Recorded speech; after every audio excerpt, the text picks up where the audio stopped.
start. And we Alright. are live. So I'm gonna do my thing real quick. You exit the inn, and I should know it. You are swarmed by a bunch of merchants, and they are advertising their low prices. And I go back prices inside. are so low that everyone dies. The end. Black Friday trample. Get trampled on. Dear God. Exactly. Reference to Black Friday trample. We just got trampled all over and we're dead. All right. Anyway, off to the other DM. Okay. Hang The on. party. Dream's seems to be freaking out a little bit. Dream, you hearing us all right? Yeah, I'm hearing you. All right. I just saw your icon freaking out a bit. Okay. Oh, I just switched to the pins. Okay. Okay. Everyone ready? Yes. Ready? Yep. Yep. Good. Yes. Got it. I got. While the party rested, a large storm sailed into the town, and a torrent of rain began to douse it. Wind blew through the cracks in the windows and floorboards, but none of this bothered those already asleep. The locals knew the storm would pass by morning, with the strength of the wind blowing it. In a room, curled beside his sister, Katai mumbled and whined in his sleep. He tossed and turned, vague images passing his mind with each clap of thunder. A man bound in rope on his knees, a Yanti with a rope, his sister coiled and restrained. The pain clear on her features as the laughter of the Yanti echoed in her ear. Just 1 second.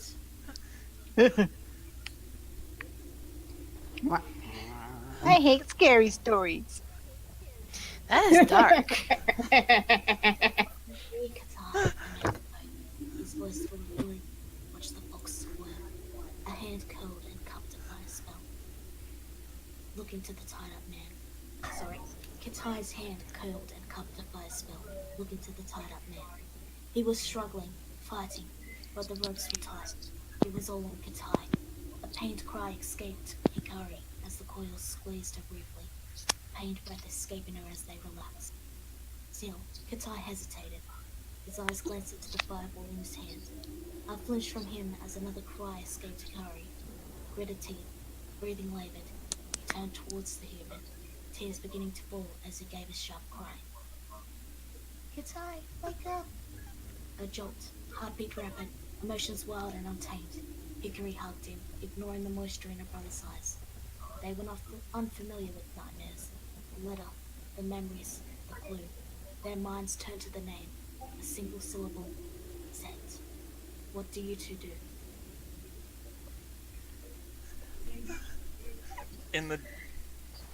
I'm assuming I'm still in the dream. Hikari just woke you up. All right. My heart! Oh, my heart! I want to cry. Sorry, I have to say that out loud right now. All right. I've been waiting for that for the longest time. It looks really good, by the way. You My were in eye- on this. Guys, my eyes just burst open and a little.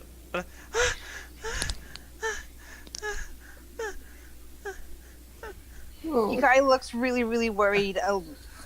A few tears in her eyes too, but she mostly looks concerned for her brother. So she's like holding his shoulders still and trying to like wave her hand in front, like, "You're awake, you're awake. You're not sleep no more." I instinctively wrap my arms around Hikari in labored breath, and tears still falling down my eyes as I'm just saying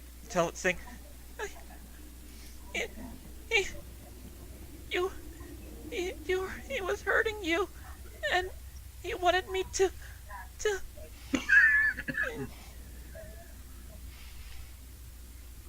and I'm just telling Hikari, I'm just describing to Hikari what was going on as in my dream. She knowing that she remembers full well what I'm describing herself. Hikari has a look on her face too that she knows all too well the feeling. She also has nightmares as well about it as well. Even if it is also painful for her to remember, she still hugs Kitai really, really tight and pats his back softly, even though she too is slightly upset. But she tries to keep smiling, and she pats his back like, wishing she could say everything was going to be okay, but that's the best she can do. I, I didn't want to do it. I didn't want to kill him, but he you, he would have hurt you. He had already hurt you. Hikari looks really upset because she feels guilty about this, making Kitai go through stuff like the way they did. So a few tears are getting down her eyes a little bit too, since she can't really do anything but just hug Kitai. She doesn't want him to see her troubled and guilty face, so she just hugs him tight to her shoulder and pats his back as best she can, even though her hands are slightly shaking as well.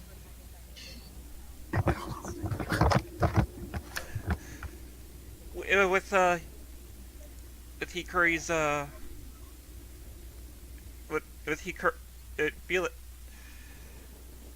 feeling Hikari's attempts to comfort him, Tai eventually lets it all out. He finishes his the tears stop, his rambling stop, his fearful ramblings stop, and he just, all that's left is him breathing over his sister's shoulder.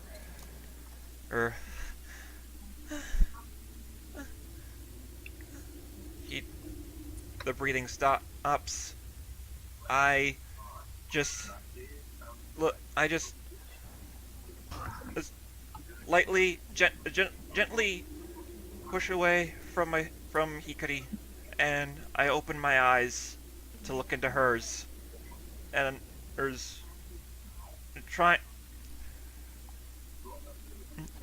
trying and failing to give her a smile to let her know that I'm all right. Hikari can.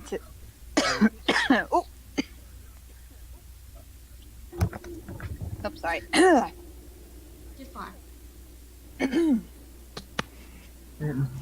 Hikari, even though she also looks really upset too, can see he's trying to smile and can tell how upset he is. So she forces a big old smile on her face, and she like pats both his cheeks, like softly, and then she starts to pull up so that way he makes a bigger smile. She's grinning at him in her way, trying to tell him to cheer up, even if she's making his face look kind of funny. You two curled up together. You would begin to start to drift back to sleep. Any last words before I move on? Nope. I mean, for Mandy and Hickory. My last words before I fall asleep are my last words as I'm drifting back to sleep are, I'm so sorry, Hikari. Hikari looks a little troubled.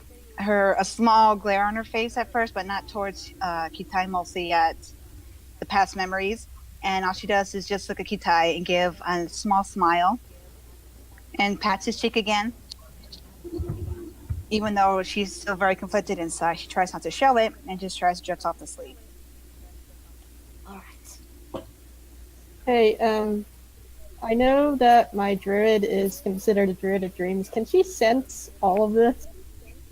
You're currently having the vision from the session. Oh, So Gwen can see it? kind She's of. having a different vision. Oh.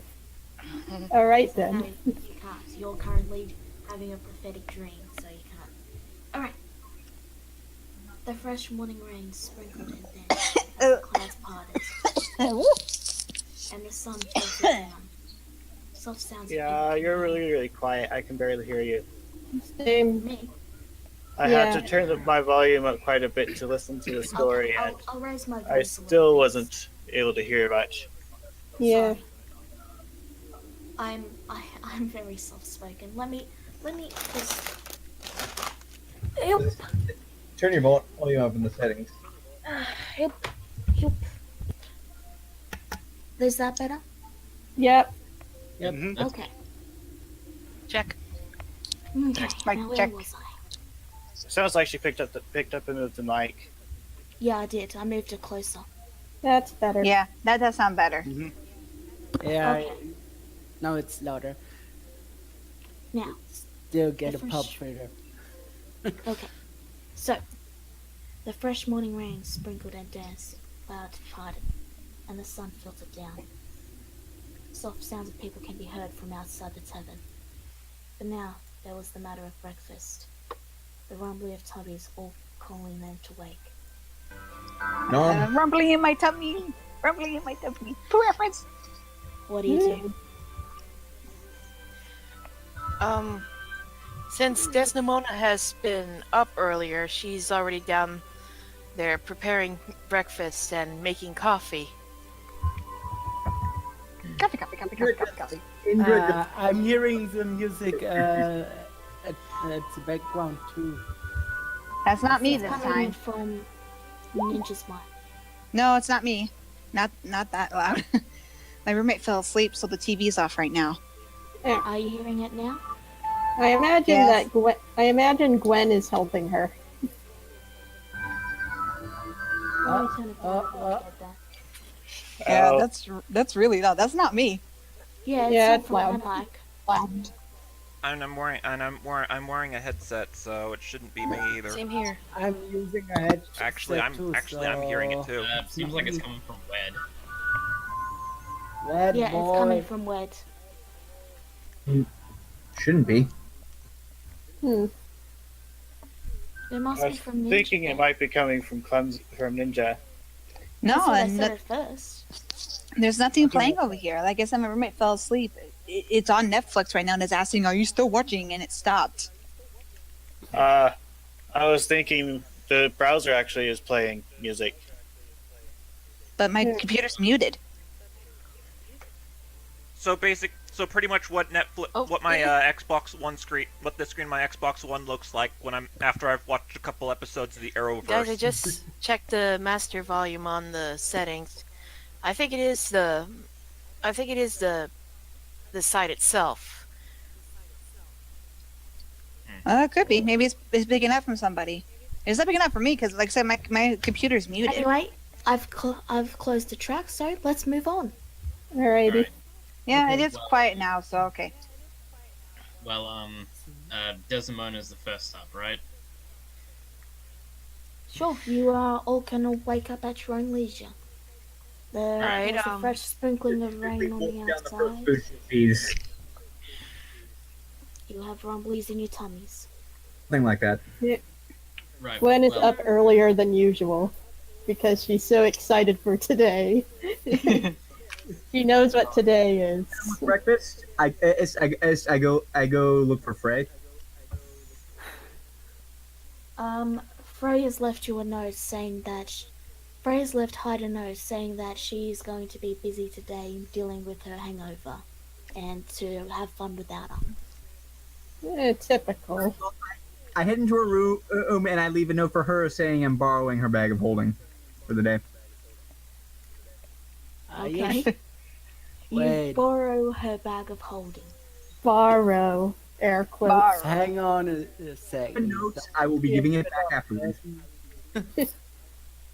Say, what items are in the bag of holding anyway? Let's just not go into that right now and say he has a bag of holding. We've Okay. only got 2.5 hours. Ooh, mysterious. Oh god. So, the barkeep begins to give you all our breakfast as you meander down. Hikari looks pretty tired after the nightmare they had last night. She's not exactly as energetic as she usually is. She just sits on the table with her chin on the table and her arms down and just gives a yawn. Arizel, Kitai is you go ahead, man. I'm just staring down towards the ground and occasionally glancing over to Hikari. I'm sounding a lot more. I'm looking a lot quieter than usual. And at one point, I glance over to Arizel, and with and at the very sight of him, the vivid flash of my previous nightmare comes. My nightmare flashes before my eyes, and I immediately look away from him in fear. Gwen, I imagine Gwen notices this. Oh, for reference, Ilris, Gwen has a furry hat. Oh yeah. Of He course. looks bummed. Oh, what's wrong? I begin. Because he can't fight. That's why. Yeah, that's true. You still need to recover, don't you? But yeah, As in- Arabelle comes down slithering relatively at the same time as everyone else, groaning and holding his Over head is he? ever so slightly as he sits down. Which that was something I was trying to slip in there, but sorry. It's cool. No, it's fine. Don't apologize. You're all There's a lot of us, so downstairs. it's hard to talk. Yeah, Ah. we We kind should of. take turns for what we're doing in this carnival. What? What? Huh? What was that? You cut off at the start, so we only caught the end. Yep. Uh-huh. Marco. Apologize. T-shirt. T-shirt. You failed. Polos are T-shirts. These are the water. You failed. Right. Anyway, Well- Okay, Gwen is seeing all of these really long faces, I imagine. She's like, what's with Ninja. all the long faces? Today's festival day. We should all be out there having fun. I'm gonna eat. You eat. It is Sorry. delicious. I'm sorry, Miss Glenn. Just I had a bad dream Oh last night. dear. Do you remember what it was about?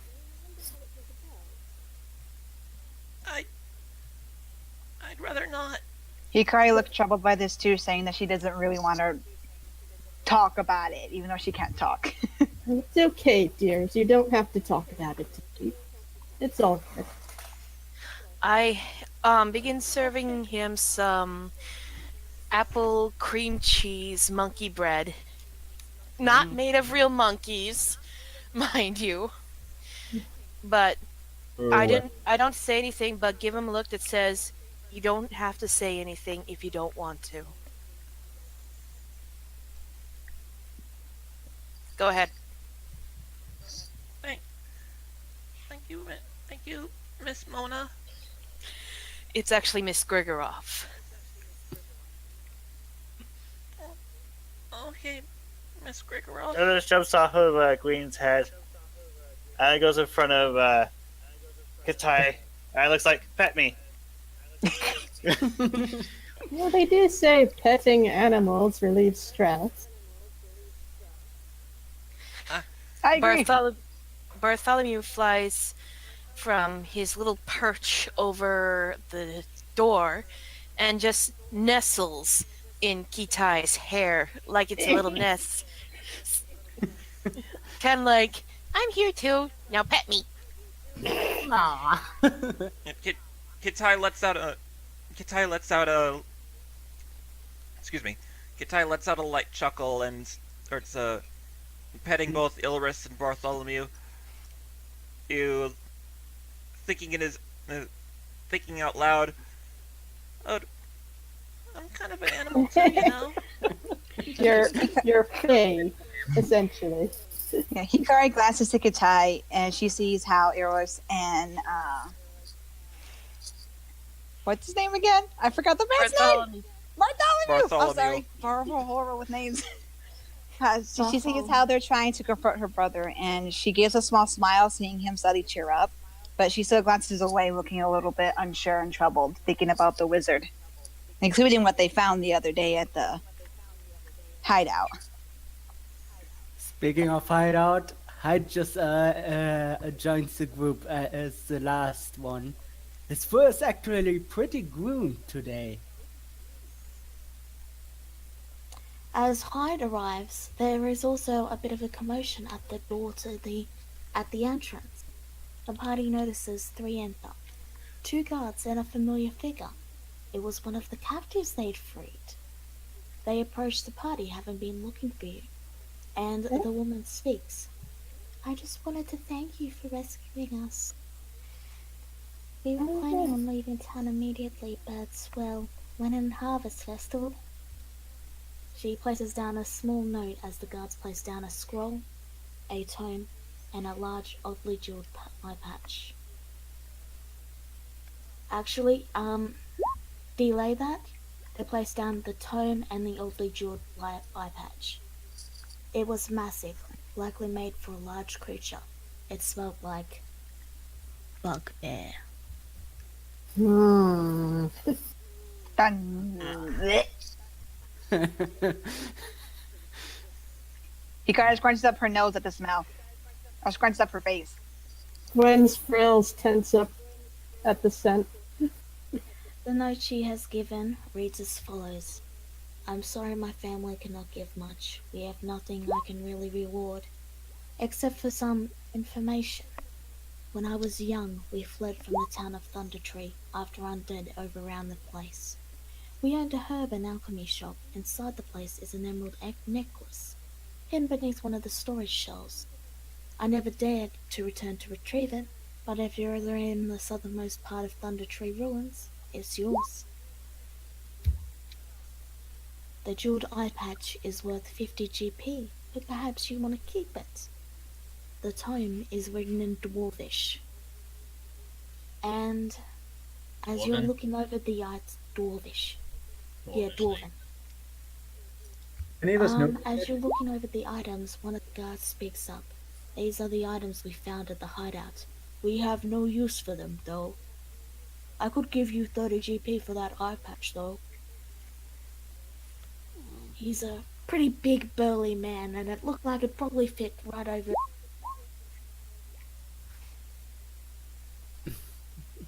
Yeah, Andrew's just giving it to him. I snap Alright. my fingers and cast prestidigitation to clean first. You can do that. He cracks a smile and says, thank you. And he places down 30 GP, which I will divide later after this session.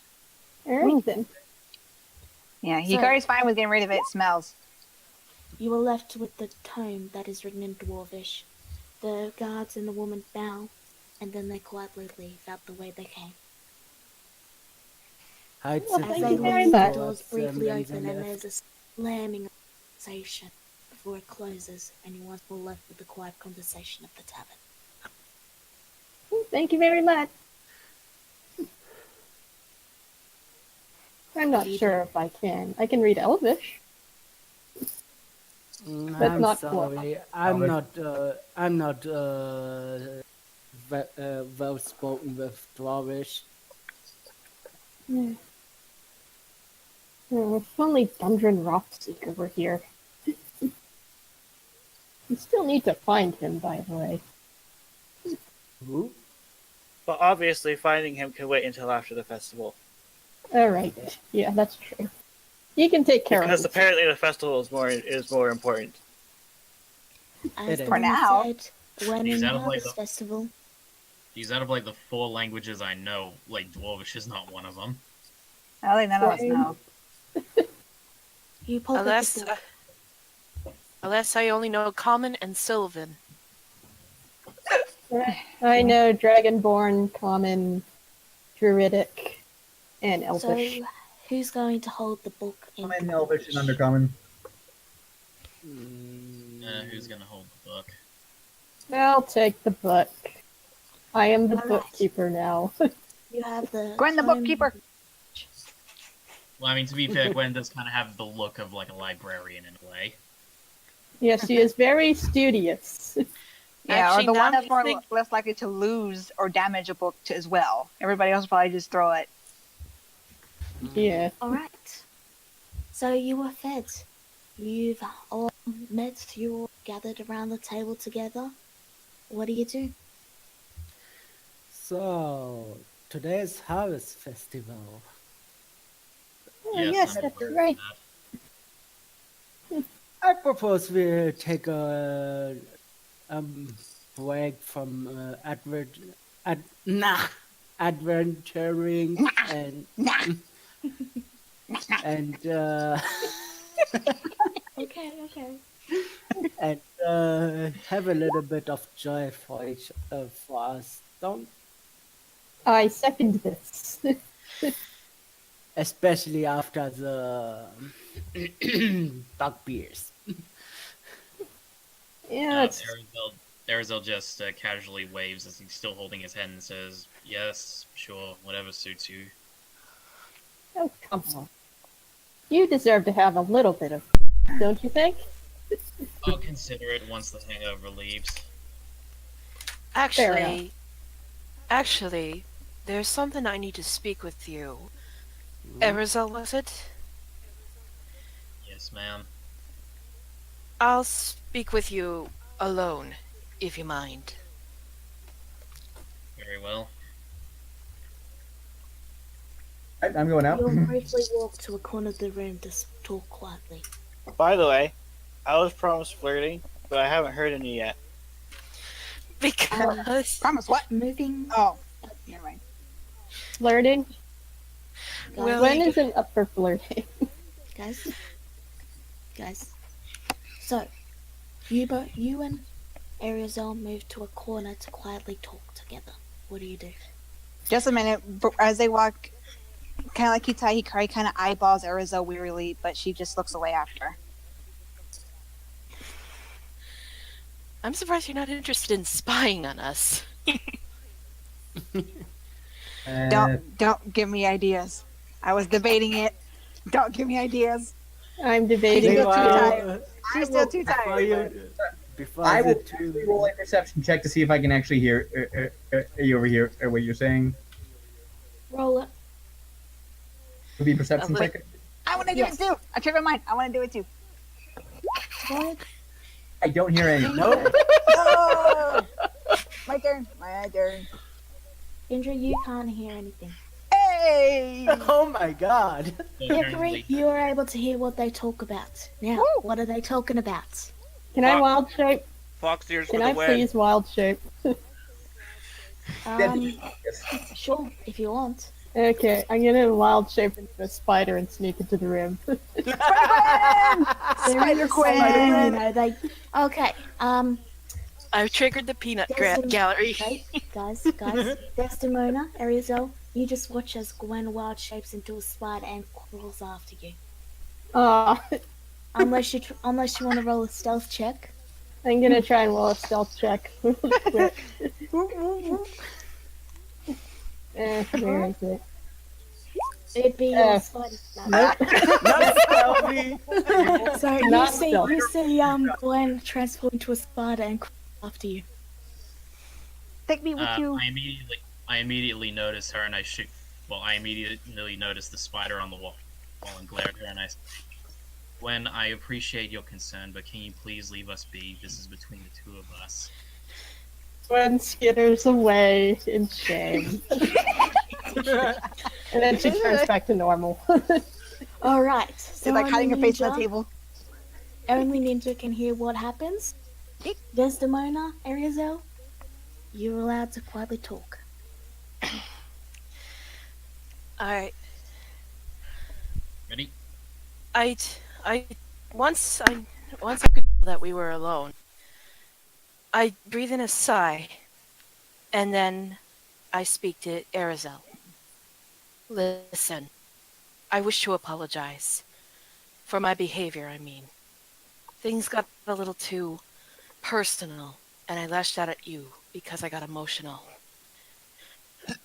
You were going through a crisis, and here I was, thinking about my own past. I didn't even stop to consider the wounds are possibly still fresh to you. And for that, I am sorry. The slight widening of the UNT's eyes showed that perhaps he was not expecting this turn of events, and as his gaze seemed to slowly turn away from his apologetic companion, he seemed to be re-evaluating something, like a plan had gone wrong almost. However, his face soon returned to the usual composure it had often held in battle and in everyday life before he responded. "No, it was my thoughtlessness that in turn summoned your ire. I do not blame you for what I failed to understand. Granted, we had known each other for not very long, but one would expect a paladin of all things to be thoughtful of his companions. What I lost, I can hopefully regain, but from the passion in which you spoke, I have a feeling you are less fortunate than that. I motioned him to an area behind behind a curtained area, so that what I was planning would not be seen by others. Well, in regards to your paladin statement, we're all mortal. I paused for a minute between words, as if trying to find the right word before settling on mortal. As for the latter, I've experienced something worse than losing noble status. I lost my mind and my innocence. Arizel nodded, not perhaps in understanding, but in sympathy. He could not understand what it was she meant, but he understood loss all too well, and that, at least, he could see eye to eye with Desdemona on. Desdemona. He paused for a moment, awaiting her gaze before he proceeded. Please accept my deepest condolences and apologies. Life, it seems, has not been kind to either of us.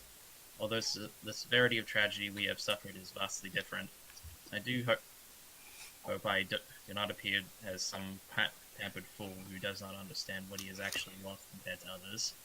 And I also hope that you would consider us still companions regarding my error. Desdemona chuckles, a first for Arizel. She then nods. You are still a better companion than 5 of my 6 brothers. At least you were not bred to be a tool of war. Or, his curiosity within that single word could be heard by virtually anyone. As he leaned in, he seemed to subtly infer he wanted her to elaborate on what it was she meant by that statement. Seeing that he's interested, Desdemona looks around to check to make sure no one was listening. Give me a, Carry what's on. your passive perception? Mine? Yeah. Just give me a second. You know, we were playing this for early in the morning before anyone else woke up. Yeah. My Okay, plan. Everything was hungover. my perception? My perception? Your passive perception. 2. 2. Passive perception, Oh, passive not perception, perception. okay. It's on the bottom. 12. My bad, Alright, 12. You don't notice any. That seems. I mean, you're pretty sure no one is listening in. He. Alright. Alright, I pull something from the table. It was a cup of ginger tea I prepared for Arizel. It is a lengthy tale. I recommend having a seat before you are interested in, if you are interested in hearing it. I know you did not take kindly to the coffee I made the other day, so I made some ginger tea to help with the stomachache part of hangovers. She also pushes a jar of honey over to him. Arizel took the seat offered to him, pulling himself up as he did so and grabbing hold of the cup of tea. The heat of the brew did not affect him, as expected of a UNT, and his eyes were fixated onto Desdemona. Thank you, he simply said, leaving her to tell the story. Seeing he was urging her to continue, Desdemona sighs. First, there is something you should know about what I am. But first, I want you to swear a paladin's oath that you will not attack me. I want you to hear me out, at least until the end of my tale. To put it simply, around paladins, my life is at stake, and since you are a companion, I want to clear the air and have us be civil about this. The ridges of his eyes raised, as if he understood the seriousness of this implication. His face settled, though, as with all snakes, it was hard to gauge what he was thinking, as his face did not emote too well, and he slowly lifted his clawed hands. He also took hold of Desdemona's free hand and held firm, placing his other scarlet palm over his chest. With his back straight, he spoke. I solemnly swear to never bring harm to you. I will hear your story to its end, and I will hold true to this promise. My hands will be stayed, and my ears will be open. Desdemona's face becomes scarlet at his touch, never expecting him to take her hand. Still, Aww. Aww. still, she is satisfied with his oath, as she could see the seriousness in his eyes. Very well. She then takes back her hand and breathes a sigh. She snaps her fingers, allowing Arizel to see that her mouth flickered, revealing what he thought was a normal mouth. But it had the addition of a set of thin, elongated fangs where her canines should be. First, I am a Dampier. My mother was a human woman. My father was a vampire. Zampia. There was a clear shock in his voice and a slight recoil, but as he had just sworn to do so, his hands remained firmly planted onto the table. Real quick, I can't hear all this, right? Yes, quick pause once you finish that sentence, Arizel, continue. Got it. Continue until we finish the sentence. Sorry. That is certainly a shock. His voice lowered to a whisper, knowing that if someone were to overhear, she would likely be in trouble. Alright. Now, everyone else, you are The quietly person over here is conversing. the one who can't talk. And, Ninja, you are with the group and you just hear, you are hearing all this and you hear the words, Dampier. One of my ears twitch when I hear that, and then my eyes just open wide and I just sit there in shock. Anything else? Nope, that's it, because I'm still trying to listen, but I don't want to say anything until I hear everything. Alright, Oh, wait, continue. Dream, just a quick Brian note on. notices this reaction. She will quiz Hikari on it later. Oh, Alright, yeah, For reference, Ilris is listening too. Desdemona, continue. alright. Dream, just a quick. Dampier chill. I was the middle child and the spy master because of my beauty. I followed him blindly for 100 years. One day, my 100th birthday, I followed my favorite brother, Ozul, to the village at the base of our castle's mountain. Turned out he preferred being amongst mortals like he was a mortal man. For some time, I followed him, falling in love with the village and its people myself. But my father was furious when he found out. He and the rest of my brothers led an attack against the village, while Ozul and I were hunting. When we returned, the village was in flames, and the villagers dead and being devoured by our family. Shock and horror. I just paused for a second, mostly because my dog just opened my door. Oh. Okay. Dog! Okay. Doggy! Anyway, the shock and horror of it all drove me insane, and I attacked my family. When I came to, I had accidentally hurt Ozul, and I had possibly slain my family. We never found their bodies to confirm it. I was in a suicidal depression for a long time. Eventually moving to a cabin in the woods, while Ozul inherited our father's estates, becoming the new count. He even made me a countess. Oh, Once in a while, for the past 200 years, I would venture from my homeland and see the world. This caravan job was the latest venture. Alright. My turn now, sorry. Yep. Arizel broke his gaze on Desdemona as she stopped for the moment, looking outside from the tavern for a brief moment, after which he could be heard taking a small breath as he pressed against the table, his long tail uncoiling as he stood up. Walking over to the other side of where Desdemona was, he looked back down towards her. Desdemona, may I ask something of you? Yes? He turns his whole body towards her, tall and straight with his chest out. He lightly offers his hand to her as he speaks. Would you care for some company today at the carnival? Consider it my penance for my lack of understanding of just how much pain my remark has caused. He coughs following that, his tone turning slightly embarrassed. And, well, human celebrations are somewhat foreign to me, though having a guide of my own in turn would prove advantageous. Desdemona is stunned. She was certain that as soon as he heard her tale, Arizel would have taken the initiative to slay her. And yet, he was being a gentleman, and she could see what he was trying to do. He wanted to ease her pain. Thinking it, she sees it as sweet, and decides to take his hand. Of course. Now, that's the end of it, but I gotta go and let my dog outside. I'll be right back. All right. Okay. Okay. Okay. Do you mind if we continue with the rest of it? As in introducing? She's gone. Alright, Well, so since Hikari heard all this, she looks pretty surprised, but then she also relaxes a little bit.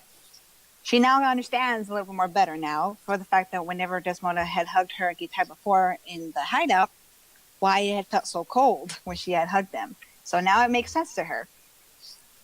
But she's And- also kind of surprised too at how nice Ariza was being to her. Instead of like acting out, she seems to gain a little bit more or feels more respect towards him now, since he actually was being very kind to her, despite the fact of she told him a big secret.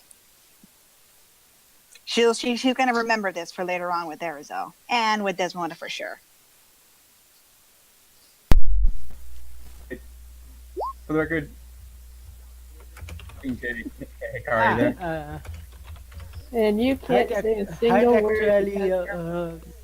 Hyde actually went towards Gwen after she turned back into her normal form, Yep. sitting right next to her. So, your plan didn't work, huh? Sorry. My mom's in the room. Sorry.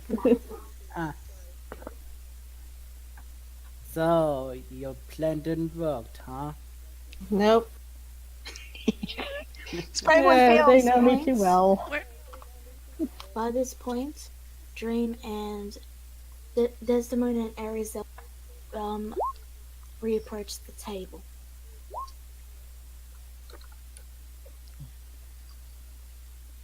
Hikari glances to them for a second, kind of just staring at them, observing closely, and then just looks away and puts her chin back on the table again. Sorry for that, everyone. I hope we didn't hold you up. Nah. Don't mention it. I'm sorry I tried to spy on you. It's okay. I was just concerned is all. But enough melancholy thoughts. Let's go to the carnival. Hyde simply chuckles a little bit. Wait a minute. Don't. Just Hold on wait. a moment.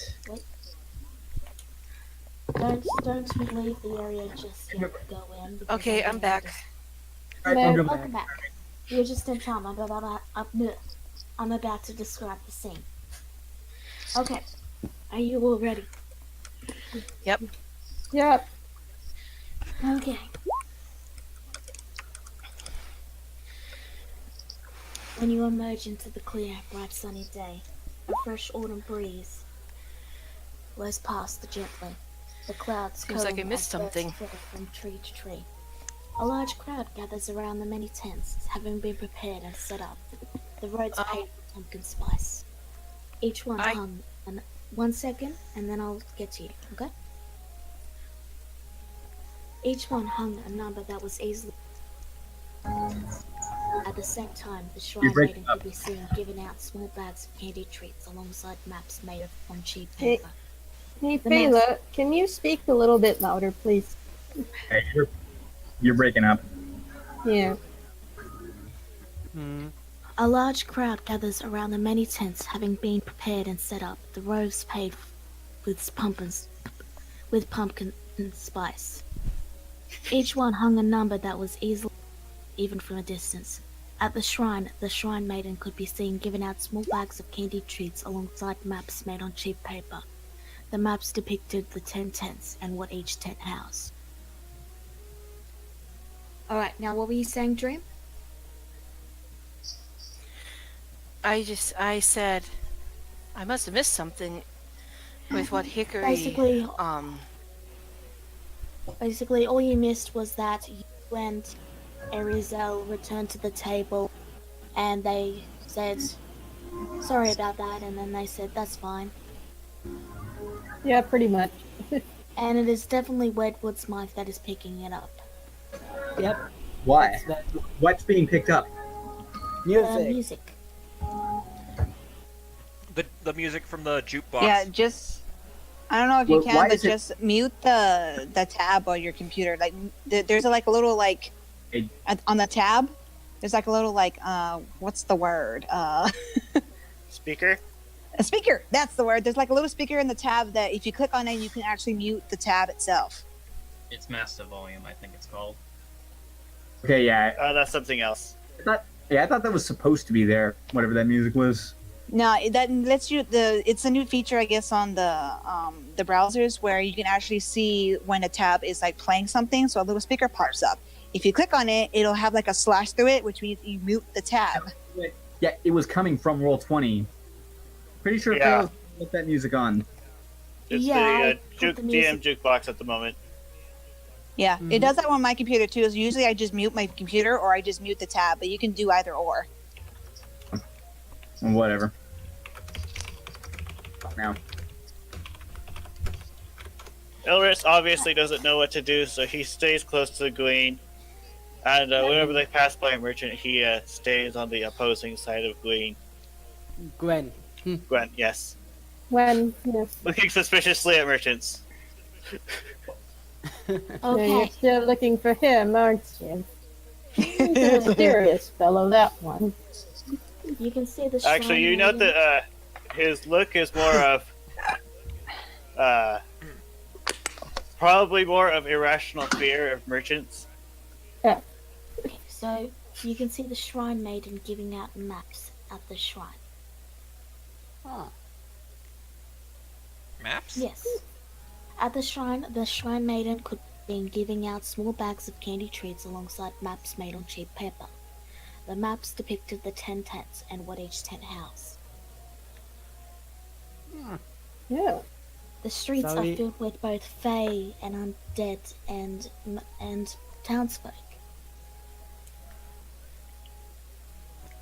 Hi, Gwen probably notices Ilris freak out every time they walk past an undead. Okay. Yeah. Hide, Hide squints. It's that time of year, isn't Hide, it? guys. hide squints his eye. Hide squints his eyes. Why are they dressed up? One of the people over here. Why, it's the Harvest Festival. This is the day when the Fae and when both the Fae World and is it Dark World, the Shadowfell.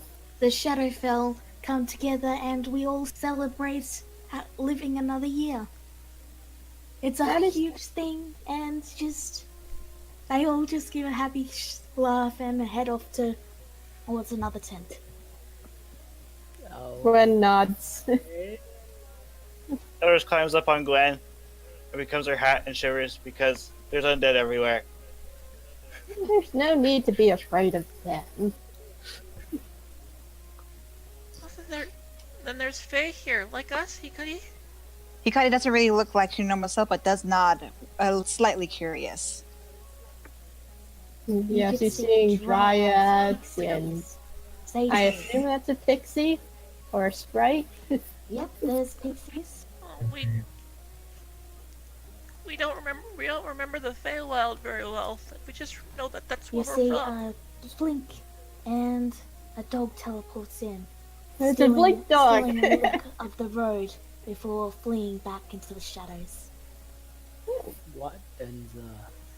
The Did road is anyone paved just see a with blink dog just now? The road has pumpkin spice as a reminder. Yeah. No, don't worry about the blink dogs. They're nice. Sister Rael smiles at you, notices you leaving, and she gives a wave to try and motion you over. Ooh, what? Where? The Shrine Maiden, Oh, let's Sister approach her. Greer. I've been asking her for a map for like 2 minutes now. Sorry, I didn't hear you. She smiles and gives you the says, and here would you like some? Would you like a bag of candy too? Hikari's ears go up. Candy? I toss mine. She kneels and offers the candy to Hikari. Hikari looks a little bit more better as she takes the candy, looks at it curiously, wondering if it's good or not. It's delicious. It's not much in my experience. Give me a Of course. perception roll, by the way, Hikari. Perception? Actually, just what? Does anyone have a passive perception over 15? Hang on, let's take a look. Probably not. No. I Mine's don't. 13. I'm pretty sure Pretty I sure. know. No. Elder says 15. That would require a maxed out. That would require a maxed out wisdom score. Nope. Alright, I'm just going just to make 10. it 16 just because the I've got a thematics. perception of 10. So. Alright. You will watch the bag as Hikari's handed it, and then suddenly it's gone. And Hikari the blinks. Shy Maiden gives a growl and says, "Ah, damn it, not again!" And she hands you another one with a sigh and says, "Sorry, that's been happening for a while now. I don't know what's causing it." And you hear Hikari little looks- giggles in the background. Hikari looks at the bag kind of cautiously, like it's going to happen again, and then slowly reaches out and then snatches it. And waits. And then Nothing sighs. happens. Yeah, and then sighs. Like, she thought it was going to go away again, so she waited, but then she's like, okay. So as she hands everyone a knife, she also says, "So thank you for offering to assist with the bargain with the banshee." And she looks to make sure you all remember it.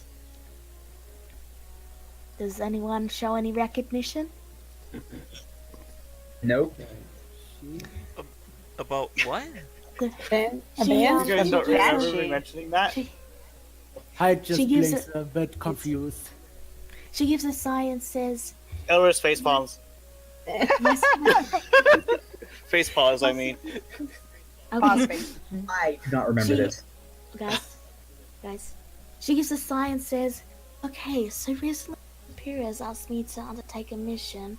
You see, we need to get an answer about a book, but the creature didn't appear from me, and I require someone to act as an intermediary to try and bring her, so I can bring her a suitable gift. I Oh, that's decided right. to do a silver comb would be thing, and I'm asking you to get it. I get it. I remember.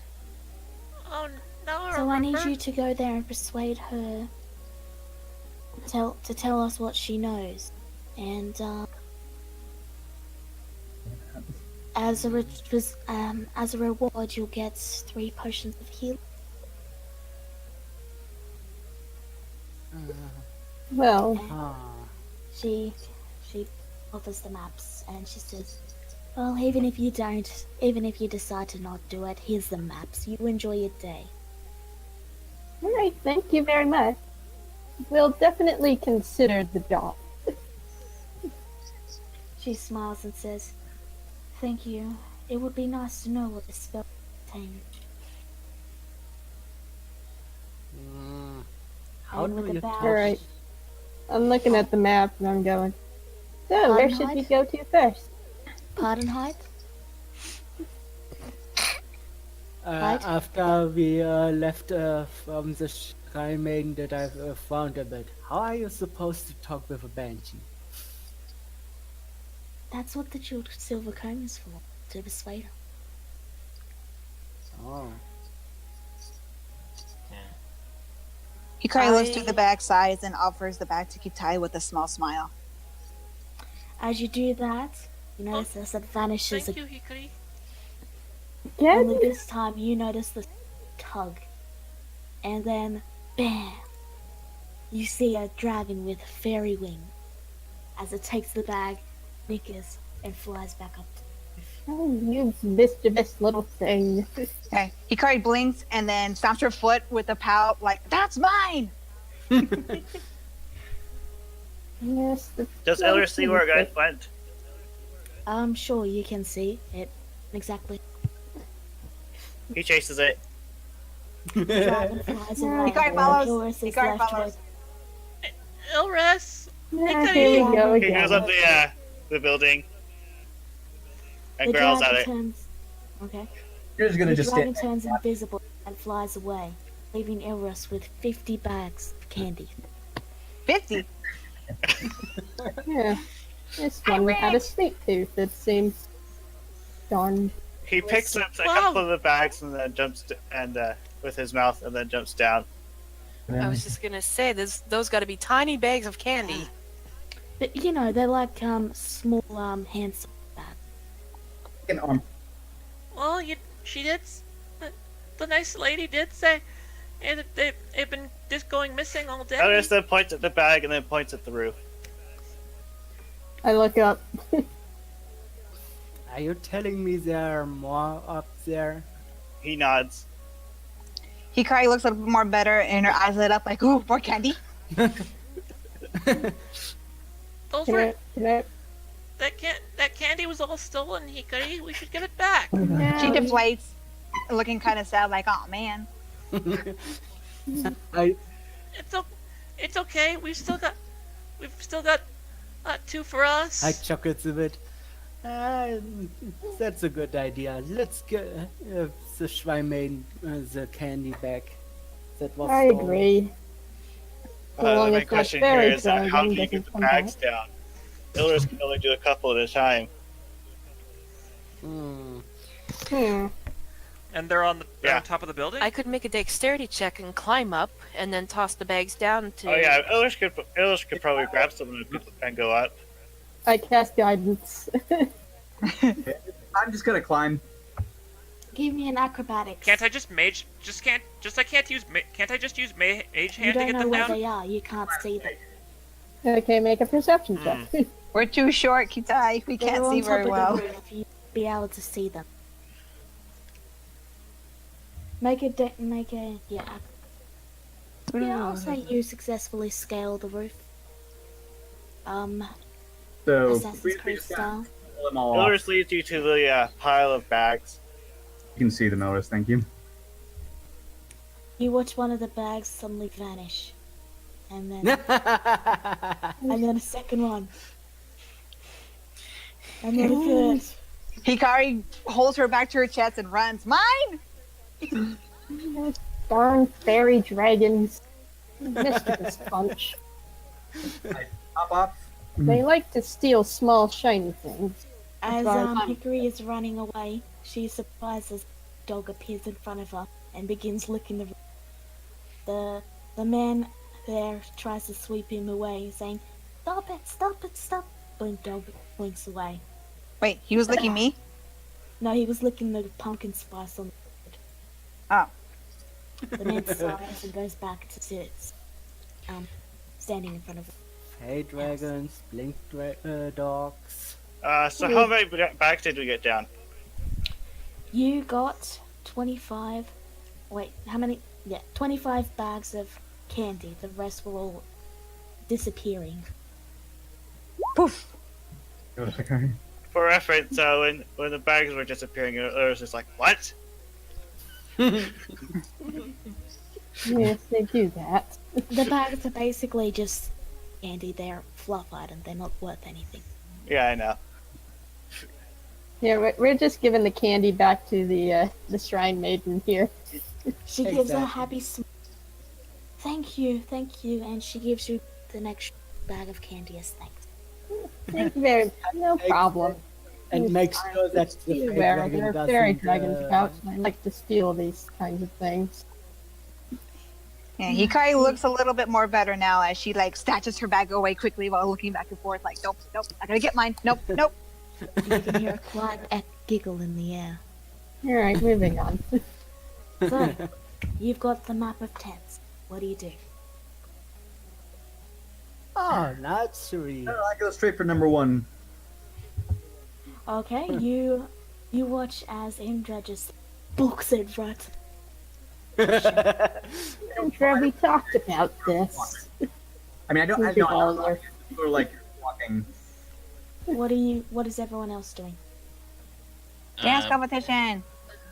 Arizel pulls out the map and directory next to Desmond and says, Well, where would you like to go first? He asked her, clearly indifferent to wherever they would go first. Let me just bring that up quick. Here you go. Thank you. Alright, so the dance competition is number 3, Hickory. Yeah. If you want to go there. Yes. Alright, what are you doing? I'm trying to. I'm thinking. You know, I could probably do a puzzle, or I thank you. could take part in the food making contest. But I decided to look to Irisel and said, "Why don't we go to the one you think is most fun?" Oh, excuse me. He gives her an odd look and seems to stare at the legend for the map for quite a while before he merely just gives a shrug. Log throwing, I suppose. All right, then let's go. Let's check out the log throwing competition. Alright, so log Out throwing of is curiosity, the tent. Ilris goes to log throwing. This is the tent number 1 here. So just you could see a pixie hovering in front of it. Pixie! She's very tiny, but she smiles and she says, "Welcome, welcome. You're here to tell." As you're all at the log throwing thing, she motions toward the apple orchard where a line has been drawn. If you can get it over this line, you win. And as you do so, you see 2 people discussing things near tent number 2. Indra would recognize one of them. And we're going to pause you right there. Hickory and Katai, you see a tent that is larger on the inside where people are dancing and dancing, sweating and trying to get the judges to accept their slick moves. And Is this a man- partner competition? Some have partners, some don't. The Kenku at the thing puts up a sign that says silver win 5 silver, 1 entire pot. What do you do? You broke up again. I didn't hear you. Sorry. 1 silver wins 5 silver, 1 gold wins the entire pot. Yeah, it's on the price list for the tent map here. Yep. Ooh, interesting. Wow, they're dancing in here. You like to dance, don't you, Hikari? Hikari nods, was feeling a little bit more like herself again, and she looks kind of eager, like, "Hey, this looks like fun." Alright, so are you paying this? Chess. Chess? Sorry, that's slang words. I always had to say yes. I usually just go with chess. Are you paying a silver or a gold? There was no yes. I'm paying gold. I still have quite a few left. Alright, gold. subtract 1 gold from your table. Okay. And okay, so you will head out onto the stage. The thing has been set out like a checkerboard where the lights are flashing down, making the white change to different colors. And people are dancing and they're trying to get their moves and they're trying to get the judges to approve them. And Dancing like how do you dance? Hikari mostly looks at the tiles and how they're changing colors, like kind of like awed by them. So she puts 1 foot down and starts doing it on the other ones too. So she's mostly looks like she's mostly trying to chase the colors, but she's also like dancing as she's doing it. So she's stepping on each tile that changes colors, and she's twirling and having a lot of fun doing it. So Hickory, not what really about- like dancing. She's more like chasing the colors. Okay, Kitai, what are you doing? I'm staying back and watching her Alright, so mostly. you're not participating. Alright. I have an Hickory. idea. Hickory, give me a dex or give me an let me just is it dexterity or performance check? acrobatics or acrobatics, performance, acrobatics or be it, I think. So acrobatics. Or performance. Performance. I'm proficient in both. I have a higher one in performance, though. I wonder if I should do that. Up to you. It is your choice. You can do acrobatics. Good or luck. performance. Let's do performance. You want to go Alright. higher? You did not roll high on this one. No, I didn't. I made a wrong choice. Whoopsie. That actually passes though. Woo! Yay! Wow. Wow. You're a good dancer.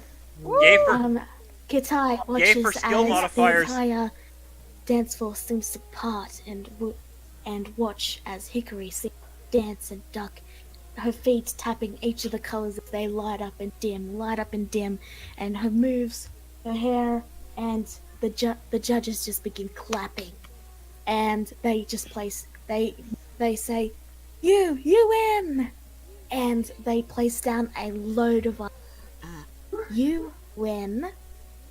Let's see, this is dance, so that's 3. You win 55 silver, 22 ebony pieces, and You're you. breaking up again. Okay, 1 second. it's probably better. It'd probably be better if you type that stuff out. Yeah, don't worry. I'll be dealing with the money after the session. Yeah, I'm just I- mentioning.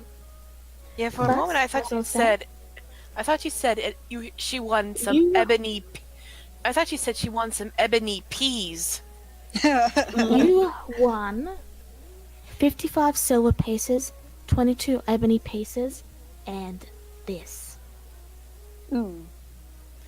Whoa! Halloween. Halloween shield. Whoa! Hikari at first was kind of surprised that she won because she was mostly just dancing and having fun, but she didn't think she actually win. So she just kind of shrugs and with a nice little like cheeky smile. But then when she sees the shield, she looks kind of frightened at it, and then she grabs it, holds it, puts it close, and then makes a face back at the face on the shield, like bleh. The shield copies your face. She looks really happy. Alright. It can copy back because she starts making all kinds of faces at it. Right. What do you do? Oh, it's like a He mirror. nods at Kitai and then holds it up to his face like, you do it too! It only Okay. copies. I take the Let them have their fun. I take the shield. I take the shield from her and stare at it, looking It puzzled. looks puzzled. Oh, that's adorable. Alright, we're gonna pause you there and hide. What are you doing? I'm at the archery stand, and Alright. I'm checking the competition, quote unquote. You see a few people standing at this line here, where there's a small black line that's been taped over the road. You see them trying to take shots at this zombie that is sitting on a small cart reading a newspaper. Oi, you wanna have a go at this, lad? It's a silver for 5 or gold and you win the entire pot. Well, I Hyde cracks his pass.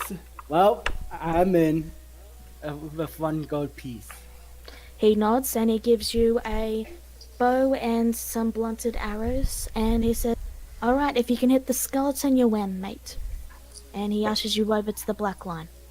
Hit the skeleton, win a prize! Makes sense. He then heads back to his post. Okay. Basically, Well, just regular bow throw shots. Yeah. Make an attack roll. Okay. Such win. You watch as the shot sails right into the head and knocks the skeleton's head off. He goes, "Oi, I was trying to read there." And he runs and hops off, moves, Excuse me. picks up his head, puts it back on, and sits down with a huff and returns to his paper. Sorry about that, mate. Honestly, I was expecting him to scream something like "spin the wheel" or something. The hunter man goes, "Well, that's a victory," and he leaps through and pulls out a pot that has 18 GP and 25 S silver P in it. I guess he And lost he his also head. places down a which one is it for this one? Let me check. Yeah. Number He 4. also places down a bow that is this. Bubble. Bubble. Interesting. Bubble. Does he explain what the bow does? Yeah, he explains Yes. what the bow. Just assume when I show it, he's explaining what the bow does and all that. Okay. That's Okay. rather interesting. Pausing that, we now move to Arizel and the party. The Ninja. pixie has motioned and mentioned that if you throw over the line near the apple orchard, which I will draw in now because I forgot to do it, if you throw the log over that line, you win the prize. It's 1 silver or 1 gold. And Plus are competing. Desdemona, you see 2 people talking near tent 2, and you recognize one of them. What is he doing here? Hey. Hey. Gwen notices this is she's like, you know them? I don't know the person on the left. On the right, I mean. But the one on the left, oh, I do. Oh, I right. then I quickly look over to Desdemona and I say, "Is everything alright?" I whisper to him, remember when I told you about my past? That is my brother Ozul. And This Dun dun dun. at that mention, Arizal makes like a quick motion of his head as if to say, "Wait, are you serious?" But again, he keeps his stern face to make sure no one is drawing attention to it. If I hear this, I mean, are you trying to whisper it? Desdemona? Trying to what? Are you trying to whisper that it's your brother? Yes, I was whispering to Give me a, Arizal. s- give me a Passive stealth check. Passive perception 13. Actually, wouldn't it be more of a deception check? I Well, think she's it's more trying to of hide a. it. Well, She's yeah, not she's trying not to. lying. Give me a stealth check. Alright. 12. You said you had 13, yes? No, my No, someone else said they had 13. My passive wisdom perception is 12.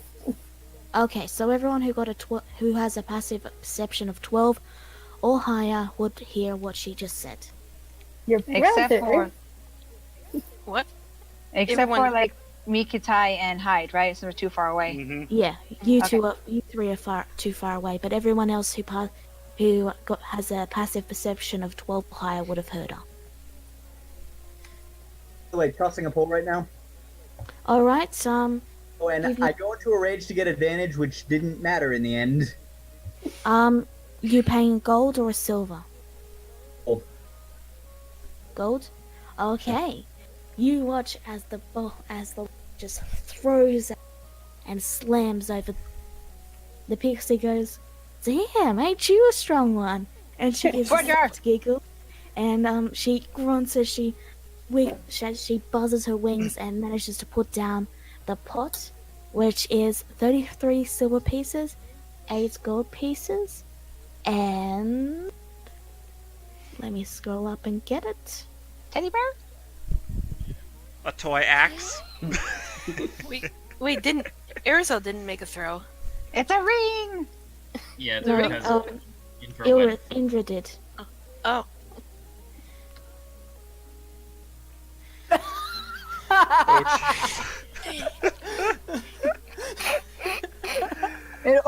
What? Wait, what? That's Wayne's idea. I'm pretty sure it's Wayne again. So the Wait, ring Those makes were the all, noise? those were all my idea. Yeah, I didn't touch any of these. It's the So horse. wait, the ring makes the noise, It's a or hor- the person it's who a wears horse the for- ring makes the noise? If you The say ring makes nay, noise. the ring Both. will make you say. When nay is spoken, it perfectly imitates the sound of a horn. Well done. Crazy. So it's basically a horse it's basically a horse version of Hikari's Oh, cat wow. glow. That would have been bad if I had gotten that. Like, I'm really glad I had to meow and neigh at the same time. and drops it. But yeah, I see. By the way, see I what am the using problem- Frank's bag holding as a swag bag, just so you know. Fair enough. Okay. Desdemona, you should have control of your brother's token, by the way. All right.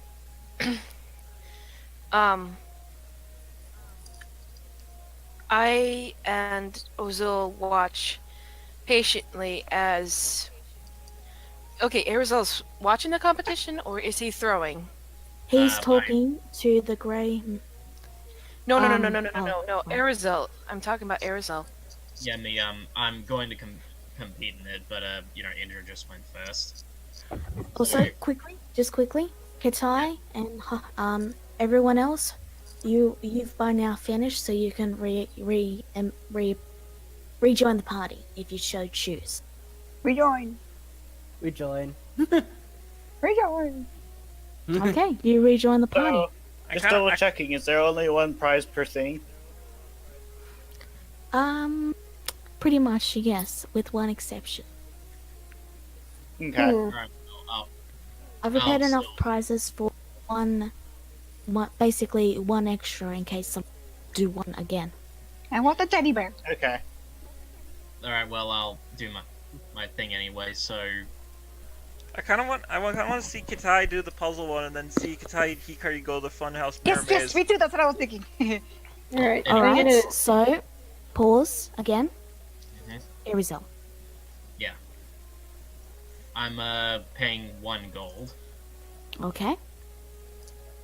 and that's just taking 1 off of the GP, right? Yep. Alright.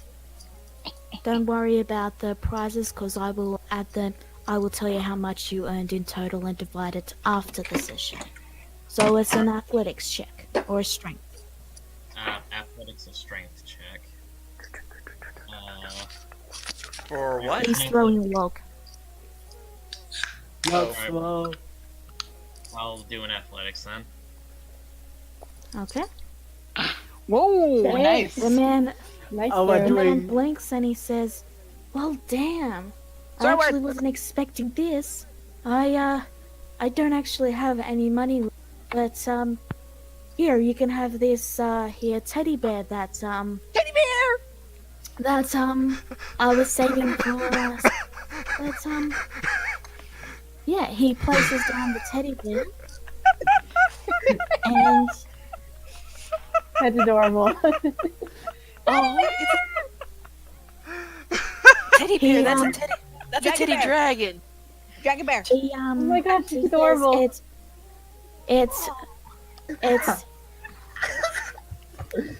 It's Tyro the purple Tarask.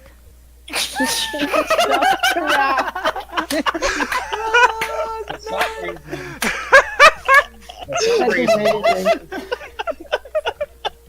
For some reason, when holding this, the quiet giggle it emanates reminds you of home. It's so cute. Mine is staring at it. She kind of wants it. But yeah, Arizel's just holding in both of his claws, like looking like he just has absolutely no idea what it. Like Hillary climbs Gwen, and kites her map so you can read it. I whisper to Arizel, even though I am still wondering about my brother. You should give that to either Hickory or Kitai. Please. I want it. I give her a small. Think of it as a peace offering between the three of you. If we're going to be traveling together, it is best to relieve any animosity between the three of you. Arizel gives a small nod and just says, "Fair enough. You go talk to your brother. I'll catch up with you in a moment."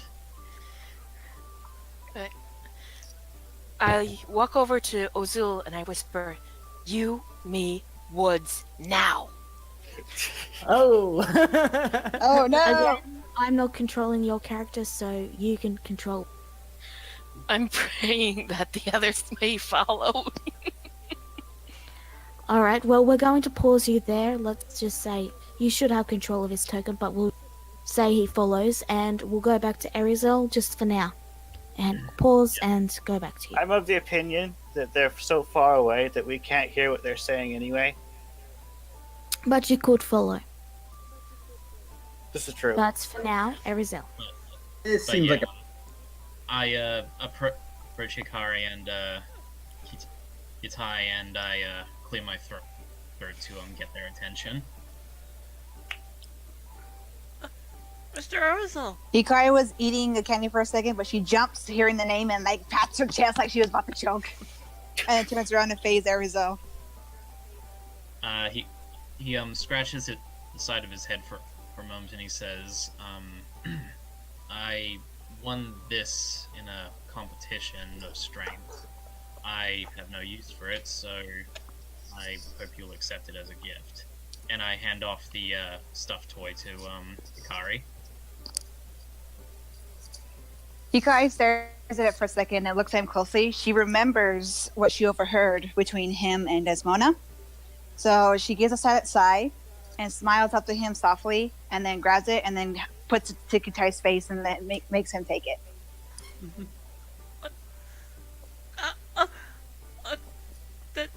Thank you, Mr. Arizel.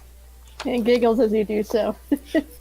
As you take the teddy bear, you see it briefly vanish, but you can still feel it in your hand, tugging at it. No. Again. Where did Hikari it jumps go? and then grabs where it probably could be and tries to like pull it back with the baton. Like, no, not again. There's a soft giggle, pressure, and you see the butterfly dragon appear and then fly away once more. I make a Can I chase slight it? Pardon? Oh, I know. I get red- really upset red- and red- I chase after where I think it's going. Okay. Really mad, like, get back here! Hickory! Oh dear. Probably shouldn't walk off on your own. What are you saying? I You're a follow bit the soft. two. Who was saying something? Soft, and I couldn't hear you over Ninja. Sorry. I follow them. I was just calling out to Hikari. Yeah, so was Indra. Okay. I'm making sure the two yokai twins are fine. So I'm following them. Gwen, Arizel, what are you doing? I'm gonna go to the pie eating tent. Okay, you go to the pie eating tent. Arizel, what are you?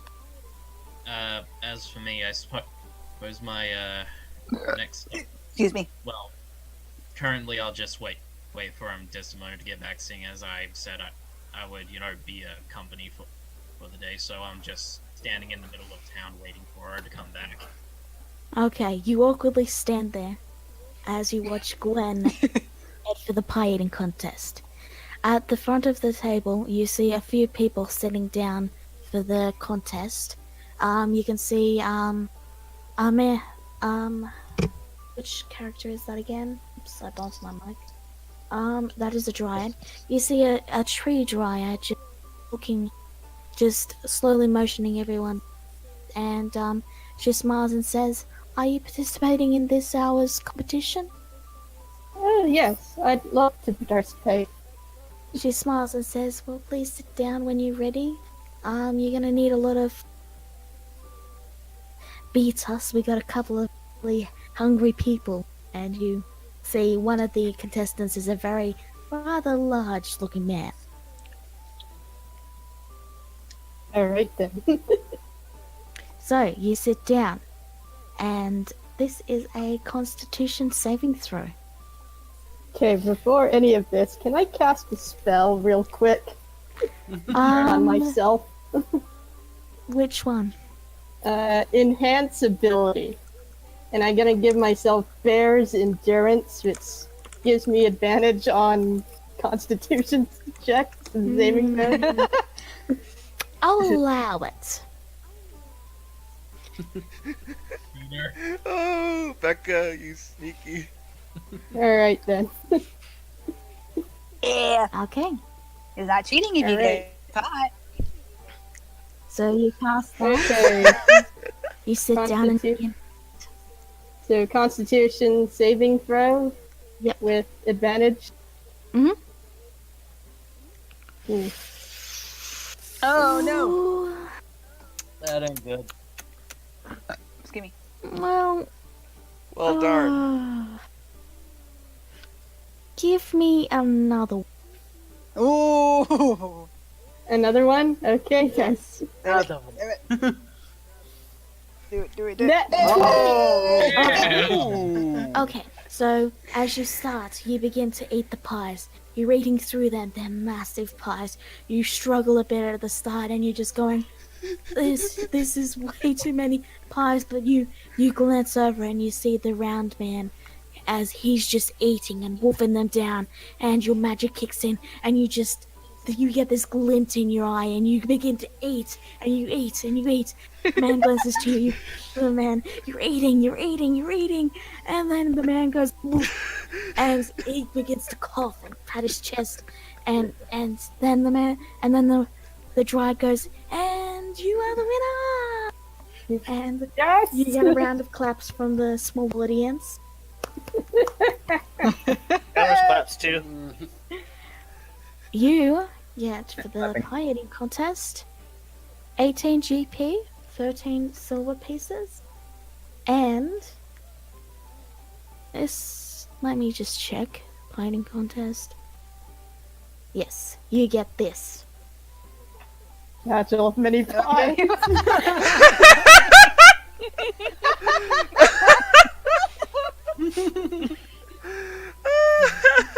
Oh, great. I'll use this later. I want a bag like that. One thing for sure, we'll never go hungry on this venture. Wait, wait. The ultimate question: what kind of Yeah. pie? Apple pie? It's random. Oh man. Oh. So you can see, get a fruit it's pie, random. you can get a fruit pie, a meat pie, all kinds of pies. Or if you're me, you'll always want pumpkin pie. Alright, so we're Pies going that- to move over to Hickory. You running after where you think the Fae went, with Yes. Indra and Hyde and Kitai in tow. You soon come across the clearing where they are.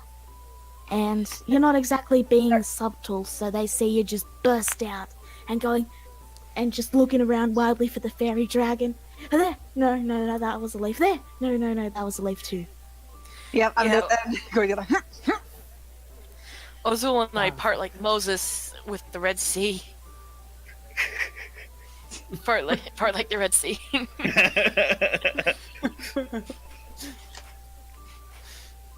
So, again, Desdemona, your brother's your character. I'm not going to roleplay yet, so you've got Desdemona and your character, and you've just seen them burst forward and interrupt your conversation, pretty much. We haven't even talked yet. No, you would have been talking for a bit before they arrived. Oh. What is all this? Miss Grigorov, Hikari was chasing a fairy dragon creature that's still a huge plushie. Mr. It Erzel didn't gave steal us. it. He It dropped tried it to. my It wrist. tried, but failed. Or tried to. Wait, then we still Yeah, have you it. still have the plushie. Yeah, we were basically playing a Yeah. tug of war, and then it ran away, and Hikari got mad and chased after it out of the way. Alright. You should have had me say, you mean that stuffed dragon in your hand there? It's a Tarask. Yes. The stuffed Tarask in your hand there. Yes, it tried to steal it from us, and Hikari went after it. Then I went after Hikari. Hikari was looking through a bush at first, her head inside, and she pops out with a few leaves in her hand, like, where'd it go? Where'd it go? There it is. No, that was the leaf. I grab the twins by the shoulder and start trying to drag them away. Like, come on, we're intruding here. Let's go. Hyde simply frowns a little bit. Not even with my cat flexes can I catch a dragon. Yeah. Hikari's like, no, let me at it, let me at it. You see, a fairy dragon, as you're about to leave, go and land on him, his head. And it gives a cackling laugh as it then Hikari turns sees- invisible and flies away again. The dragon, mischievous as hell. You're lucky Oh, you made this Hikari here. I knows was the about dragon- to have Hikari leap at him. Alright. What do I- Can I snatch Hikari before she can leap out? How do I get Ozul to catch Hickory? You just say Wait, you ca- catch. Alright, as Hikari flies through the air, about ready to belly flop on the ground like a fish. The strange man holds out his arms and catches her with ease. He chuckles like a big brother would. Careful. You could get hurt chasing that mischievous little thing.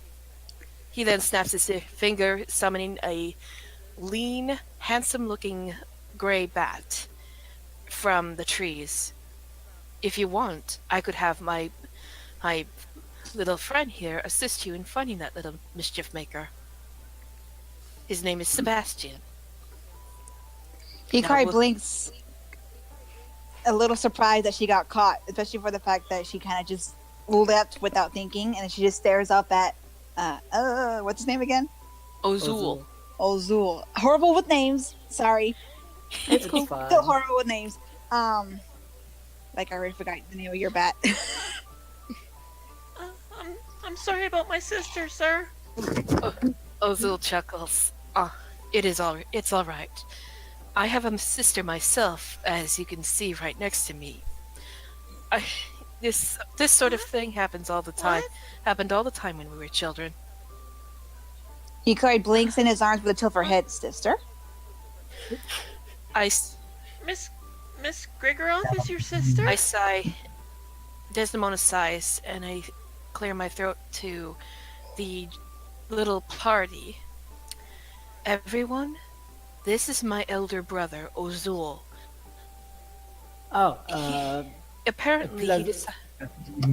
Apparently, he decided to come to the festival and visit me. A pleasure to meet you, Mr. Ozul. Please, no need to call me Mister. Just Ozul is fine.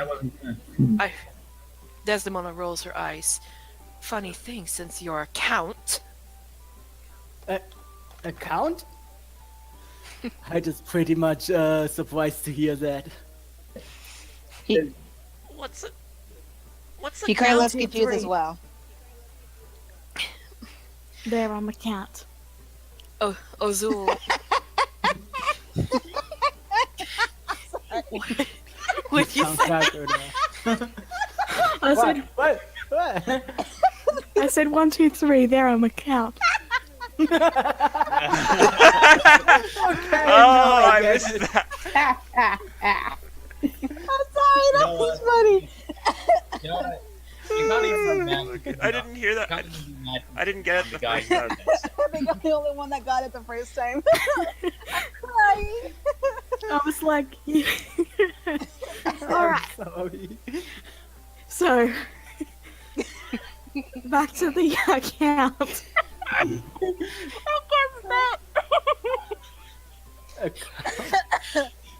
Okay, Do we need to take a 5-minute giggle break? Probably be useful. If you want, I mean, you have Marco. time to rest. okay, I'm good. I'm good. I'm good. Okay. Okay. Right. So, is Indra talking in sign language, or... No, she's talking out loud. Okay. Italicized, I mean, she's either I mean, he's doing a thing. She's talking. He didn't want to interrupt the conversation, so he was type. Oh. I sigh and I tell Indra, yes, my brother decided to give me the title of Countess after our father passed away. Even What's a countess? it means Ozul and I are What to do? it means Ozul and I are nobles. Like Well, like royalty? yes, though think of royalty as a tree. We're one of the a countess of a lower branch than an actual king. Oh, so then you're like a princess. Hikari looks need surprised. chuckle to that. Desdemona then looks away, kind of blushing. I would not call myself a princess. Ozul then chuckles. I'm Oh, gonna call you. What a great way to mock you. Alright. Quick pause there. Arizel, you seek Yep. one return with of fully pie-filled belly. And it's been quite a while since you saw them all dash into the woods. You're starting to wonder if they're still alive or if they've been caught by one of the blink dogs. Blake dogs. Wait. First off, Ilris is oh sorry, continue. first off, when I see Gwen walking out, and I do notice that she does seem a bit more rounded than usual. Say out loud. Say I out could loud. just see her waddling out with a huge belly like a cartoon character. Yeah, she's a lot rounder than usual. But, yeah, And I know. she's wiping the crumbs off of her face with a napkin. But yeah, I noticed this. I noticed it out of the corner of my eye as I'm looking towards them. And I do a double take of Gwen, and I say, "Goodness, what have you done to yourself?" Well, Indra, just wait a second, please. I gave in. And I went to the pie eating contest. And I won. And now I have pretty much free pie on demand for about 5 silver pieces each. Woo! Was it? Why work 3 times a day? I'd say it was worth it.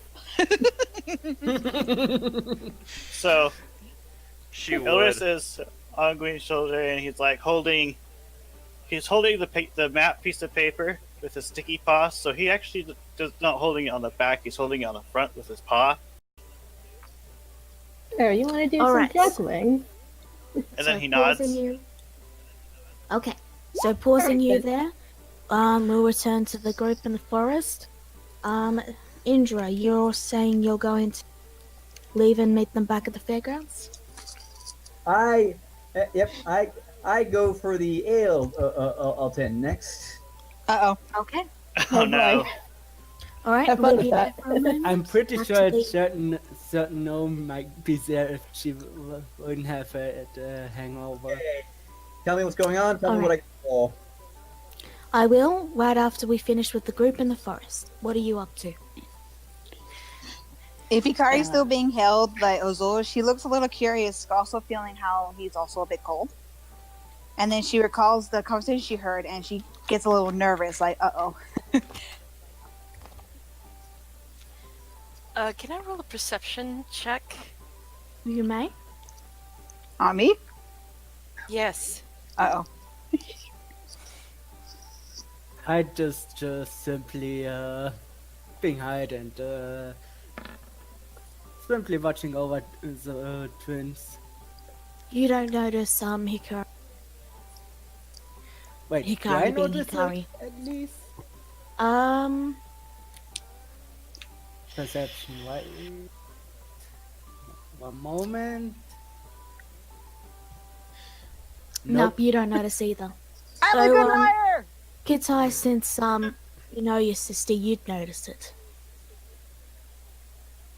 Notice That what? Hikari is suddenly nervous. Oh, right.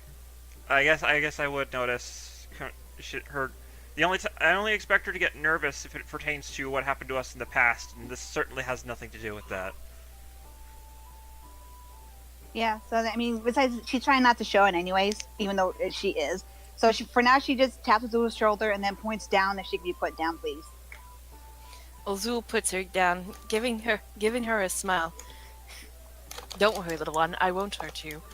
His smile then flashes his fangs, which Desdemona takes notice and punches him in the cheek. You idiot! You forgot to cast minor illusion on yourself. Oh boy. You just see I told my amazing. You see Desdemona just flee on deck her brother. Hyde just has a sweat drop. How Desdemona punches Ozul. Siblings. And Hikari just kind of watches, kind of surprised, like, "Wee."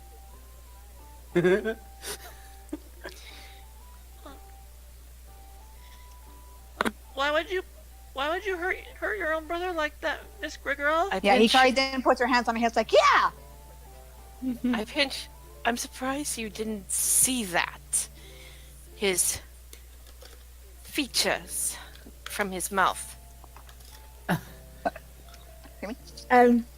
What do I He need just to goes, roll "Oh, to, sorry, let me show you." And he What do I need to roll to pretend that I saw nothing? No, you can't. You can't unsee that. You can't unsee that.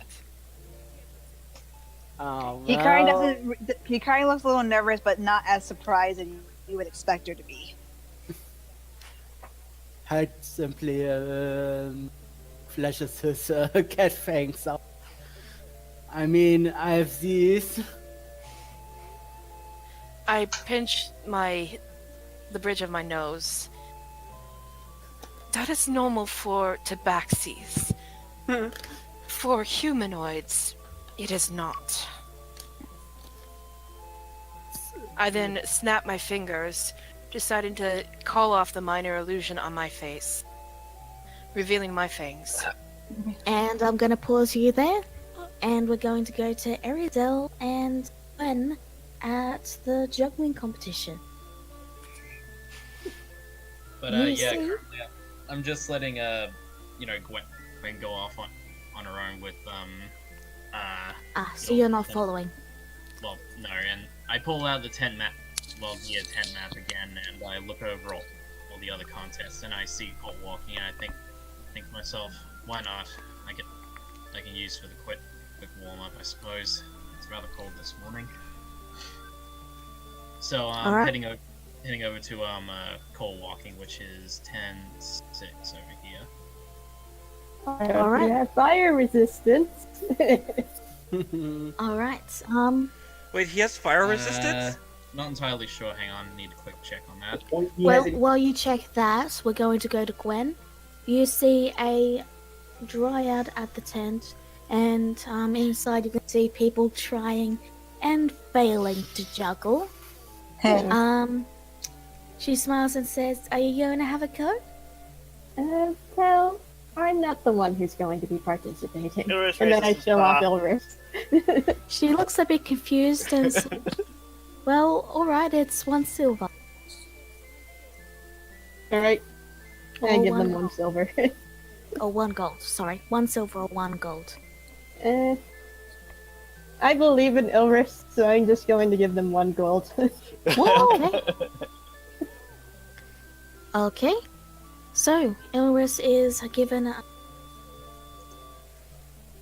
Do it. they're clearly made for human hands. See that? He has sticky style paws. failed to work. Yeah. Okay. So it's gonna be. They note that when he grabs it, he touches it and picks it up with his paw. Instead of Squirrel? wrapping your hand around it or something. The dryad just shrugs it off. She's a face. She's surprised by things. Yeah, all they So- care about is partying. so, So it'll either be a acrobatics or an. wow. Oh my god.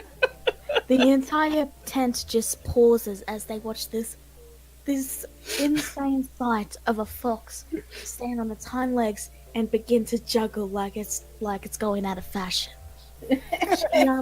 She looks at this and laughs and says, "Well, since your friend is a fox and all that, here's your prize." And she pulls out.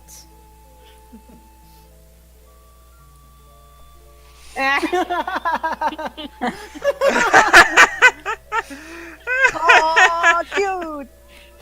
Alright then. By the way, last session, this is the thing I was laughing at.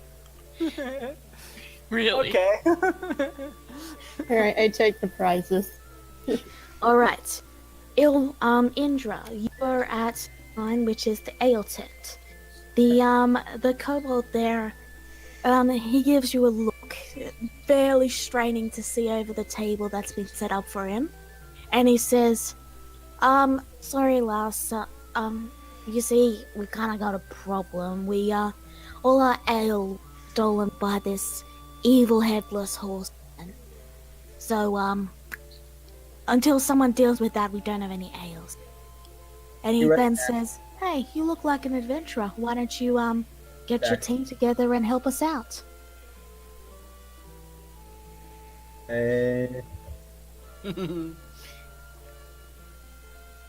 This horseman over there want to help me fight? What? Huh? Huh?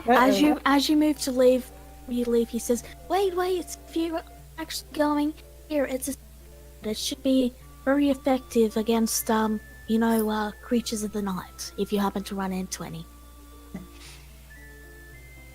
And he hands you a, rather crude looking sword. It doesn't look too well made. What? Is it a wooden stake? He hands you a sword that is silverish, and it looks pretty badly made.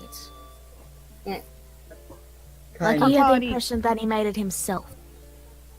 What kind of sword? Give me an B. Let me think. Give me Investigation? History? investigation or insight. I was specifically thinking what model of sword was it? A short sword, long sword, great sword? It's whatever sword you want it to be, actually. A long sword, I guess. He motions and says, "I've some silvered arrows, some other weapons," and he motions to basically a very crude pile of basic weapons that would suit basically anyone. Grab an armful of them and head back and head over to these guys. All right, we're gonna pause you there then, and Arizel, you're at the call. Okay. That was a random check to see if Ilris heard anything. Okay. Any keywords? You see a. Let me see. That is, I believe, that is a satyr.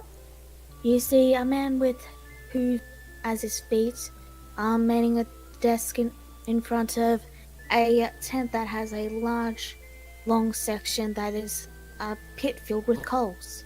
And very occasionally you see a wizard. You see him rise and then fire a few fire spells to keep the coals nice and hot. And he returns and says, "So, you want to give it a shot?" I nod and hand off one gold to the guy. He nods, and he motions, "Give it a shot." And be a con save. A constitution save?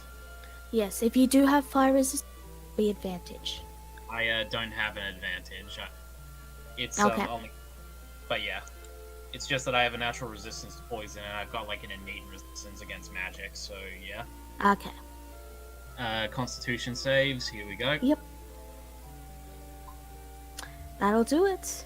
That's So pretty you, good. you slither on past the coals without any problem, and he just gives a clap and says, "Man, you made that look easy." And he gives a hearty laugh and says, "Alright, well, here's your prize," and he places down this.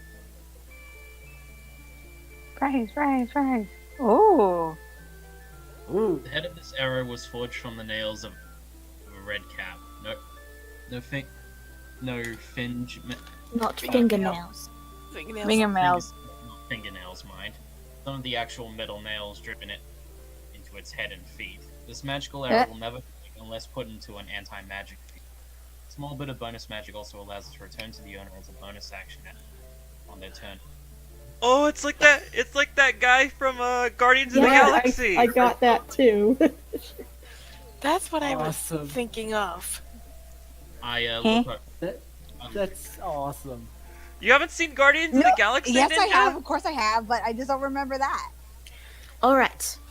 The blue guy, the blue guy who's Okay, just hit me. like- It just hit me. Star-Lord's dad Yes, figure. I'm sorry, it just hit me. Alright. Yeah. But yeah, I look over the arrow and I think to myself, I suppose Hyde could use this. Well, yeah, he was the one who was complaining about not having. But yeah, I put it in my You were satchel. complaining about not having enough arrows. So. Oh. Anyway.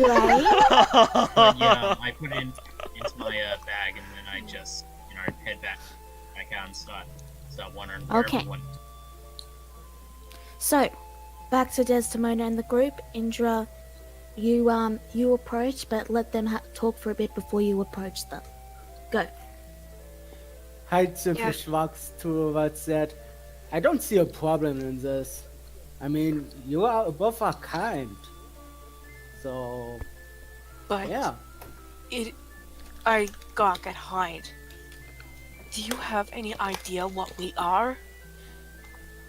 Not a clue. I gawk at his stupidity. Hikari scratches her head a little bit, and then she grabs her quill and writes down, "Yeah, I don't either. And I overheard your conversation before, sorry." You need help spelling it? Dampier with an H. Yeah, you can see that she she wrote it down, scratched it out, wrote it down, scratched it out, and then kind of just gave up and just wrote down her best estimate.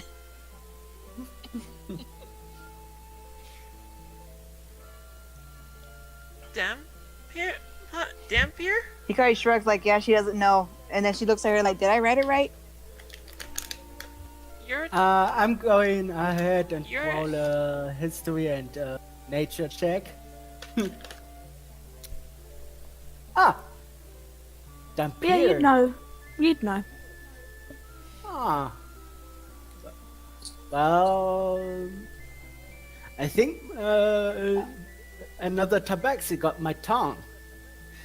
To see such, to see Alright. such, it's pretty surprising to see a rather friendly that appears in front of me. Well, I don't. Well, I haven't. It's not like you've really been bothered by what me and my sister are either.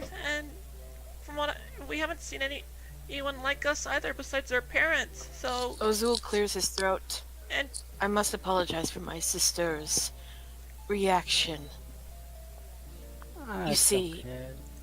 You see, whenever a Dampier comes across a mortal settlement, they are met with Oops, I forgot to turn that one down. torches and pitchforks. Yeah, Basically, we are considered unwelcome beasts. Hikari looks confused. Technically, her and Kitai would be considered beasts, and maybe even Hyde, but it's like, why would they be considered beasts? Or run off? Ozul notices this and sighs. Do you children know what a vampire? Do you lot know what a vampire is? Yes? Hikari nods her head yes. Hyde also nods his head because he knows that vampires are spawns from vampires. We are half vampires, which means we are capable of doing things vampires can do, while at the same time, any weaknesses we would have as vampires are nullified by our human blood, or mortal blood considering our late brothers. For example, aside from our eyes and fangs, we look completely human. The only, even though you, if you touch us, he then holds out his hand, allowing them to touch his hand. We can, I do so. and you notice Hyde does. he is cold. We cannot. You're cold. Vampires are always cold. We can never have have such body heat like you mortals. We are considered undead, or maybe even half undead. It is quite a mystery. All right. Hikari looks with recognition at the fact that she remembers how it was colder when Desmona hugged them before, and when she got caught by herself. So now she understands better. Indra, you can return. You can now. We are. We also. We also are capable of drinking blood from the living. Then You don't need to do that, though, do you? it is. Delicious. You suddenly realize Indra is leaning.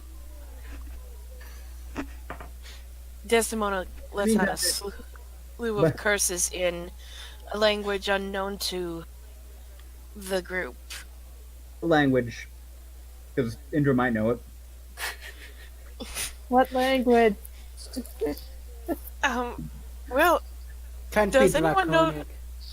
does anyone know Sylvan? Yes. The kids know Sylvan. Yes, we do. The only one who isn't going to hear us thing is Hyde. He knows something else. Let's just say a lot of bad words are used. Yeah. Alright. Hikari looks kind of surprised and like grabs her brother's ears and holds them down like fireworks.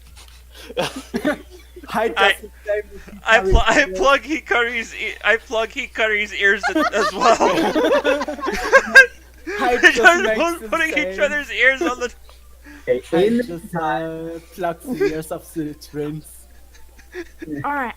okay, in Also, the, Hikari I don't plugging know Hyde- what you. Hikari plugging her ears and then Hyde doing both of us at the same time. Wait, Indra. can Hyde just simply says, Guys? I don't know what you just said, but it seems it's better not to say it out loud in front of the yokai twins. Okay, guys. Hmm? Yeah. Indra. in the meantime, headless horseman and up the hill. Stole all the ale from that tent and over there. I think you guys might want to help deal with it. And Indra like dumps all the silver over weapons in front of them. Help yourself. What the hell? I check the weapon. Hey, Rage. Okay. You're gonna have to give. I believe it was investigation or insight. Investigation. For all you know, they're covered in silver material. I roll an investigation because I am curious. Okay. After my cursing Question? fit. Can Gwen and company have a chance to head over in that direction? You will. yeah, we probably hear all the commotion going on over there. I'm You gonna hear- get Especially to her that. swearing in Sylvan and the twins can understand. And Alright, so as far as you know, they're silver weapons. In fact, you're Headless convinced Horseman. that they are super effective against the Headless Horseman. And now we're going to pause you there. And we're going to go to Gwen and Erizel. You are approached by a silver-haired elf. And He looks to you and says, he's a pretty fit elf. You know, he looks like he's been an adventurer for quite a while before he decided to retire, if that is what he decided to do. And he looks to the party and says, hello, I'm Darren Edmith. I live in a small cottage just beside the apple orchard here. I heard your friends talking about how they're going to be helping with the ale situation, and I wanted to offer you something else that might interest you for after the fair, the festival. can I make an insight check? Sure. Alright, insight.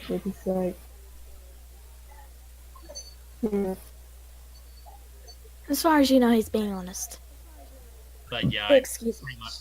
I fought All right. my own. I suppose it depends what it is. He smiles and says, well, I've heard stories from specters in the hills northeast of Vanderland that someone is digging around in the ruins. They're called the Old Owlwell ruins. The real disturbing thing is that several prospectors have been reported being chased off the area by undead. And I was wondering if you could visit the ruins. Mention of undead Ilra shivers. I was wondering if you could perhaps, if you are going that way, visit the ruins and find out what's going on. I cannot, but it's not much. But what you might find there might be worth something of use. Well, consider it for sure. I just shrug and say, we'll speak to the rest of our group and see what happens. He smiles and said, well, the rest of you is currently gearing up in the forest to go and fight the Headless Horseman. Have fun. And he shuffles. Yeah, let's horseman. And he's already gone. Okay.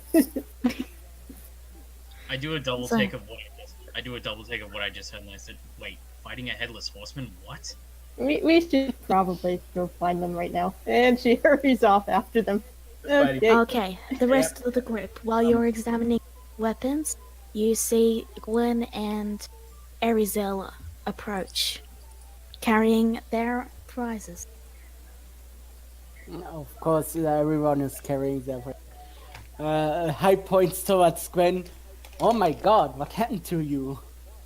Hiding contest. You know, I was actually thinking those exact words. Ah. But yeah, And I won. Does anyone want pie? You got raises her hand up. Perhaps later. Indra is about to do something stupid again. Uh, I alright, well, I typically frowns to that. When will that vow ever learn to stick with the group? I Have think you met her? I sigh and say, she could have at least waited until we got to see the other tents. I suppose she got impatient. he's I always checked been this. like this. I checks his head. I don't know her, but from what I've seen so far, she's going to be the death of me. She's going to beat the death of everyone, I'm sure. I sure hope not. Well, everyone, take whatever you can carry, and then let's go and head her off. Too late, she's already at the Headless Horseman. Ellis picks Yeah, up but she- whatever other people were unable to carry, or as much as he could. Basically, You know, for the there's sake of moving it over there. basically there's silvered weapons there. There's one of every weapon that you currently possess. They're very crudely made. Minus a great sword. Okay, minus a great sword. All right. Yeah, I guess there's like a silver shoddily made quarterstaff right there. Yep. Alright, I take that. Honestly, I just take the dagger. I take the dagger and or sigh and say, I don't know if I'm gonna need this, but it never hurts to have it. Hikari I slightly frowns at the fact they have to go fight when they're supposed to have fun. Alright, so everyone heads up. Let's just get it over. We'll just get it over with and then go back to the festival, okay, Hikari? I don't She- trust this. She huffs and once. she nods. As Desdemona is about to leave, she feels her hand being grabbed by Ozul. She looks to him and says, "What are you doing?" I just wish to tell you something before you head off. You know I always visit you every Harvest Festival, since it is the anniversary of that night. Desdemona frowns, remembering that it was indeed the anniversary of the night her mind was lost and she had slain the rest of their family. I just wanted to check on my little sister because I care for you, and I see these mortals are quite interesting.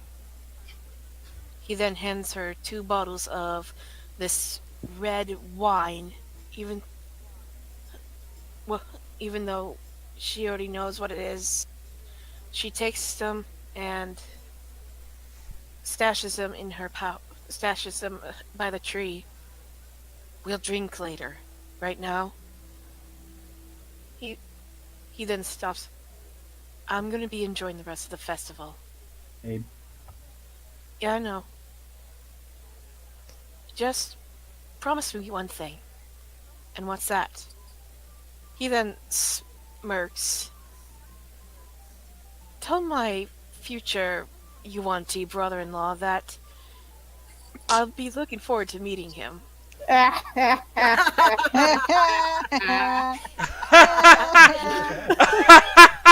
Dipping comment. I then I then tried and smack Ozul, but and just walks back to the town. Walks back to the The festival. Idiot. I then join the others. Alright then. Yeah, no, that's too big. Then. Alright. Hey, where So- did my token go? Which means that you're okay. I was pausing it to wait for everyone else to catch up, but I'll say Desdemona, this is her turn because she was talking, if that's the right word. That'll work. Alright, fine, you get an extra. I mean, just throwing that out there. Now, as Indra rushes forward, she sees the headless horseman holding his pumpkin head in one hand, and he laughs at her, and says, "Fools! How dare you challenge the mighty headless horseman? I'll have your hides!" And, that's all he says, and it's your turn. Roll an attack. Oh, for goodness sake, Indra. With the silver greatsword, the I'm usual. going to try floating point numbers real quick. That misses. No, reckless attack. That means I have advantage. Okay. You hit him and he's knocked back. Oh, what happened to there? I'm And then messing with the floating screen point went numbers. red. Is this Indra? Is this That Indra was version? that's all. great, Yes, this by the is way. Indra version. Well, I don't know what you did, but it suddenly made everything go Okay, there laggy we for go. me. Yeah, apparently the fraction was too small, and it was like, what?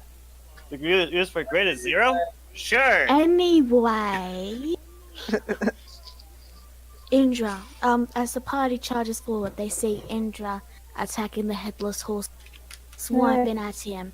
The horse gives a pained cry out and staggers back. And then, out of the shadows of the orchard, you see a werewolf charge and bite at Indra. For goodness sake. Alright, let me just Now we all get silvered weapons, right? yeah, you all have we all silvered did. weapons. Don't worry, you don't have. Is it 21 hits? Yes. Wow. Okay, now don't worry about what it says about the Constitution saving throw. You feel a set of teeth close around your arm, but they don't break your skin, and he leaps back to join his headless horse brethren. We could have avoided this entire thing if we just talked it out. But You wanna say no.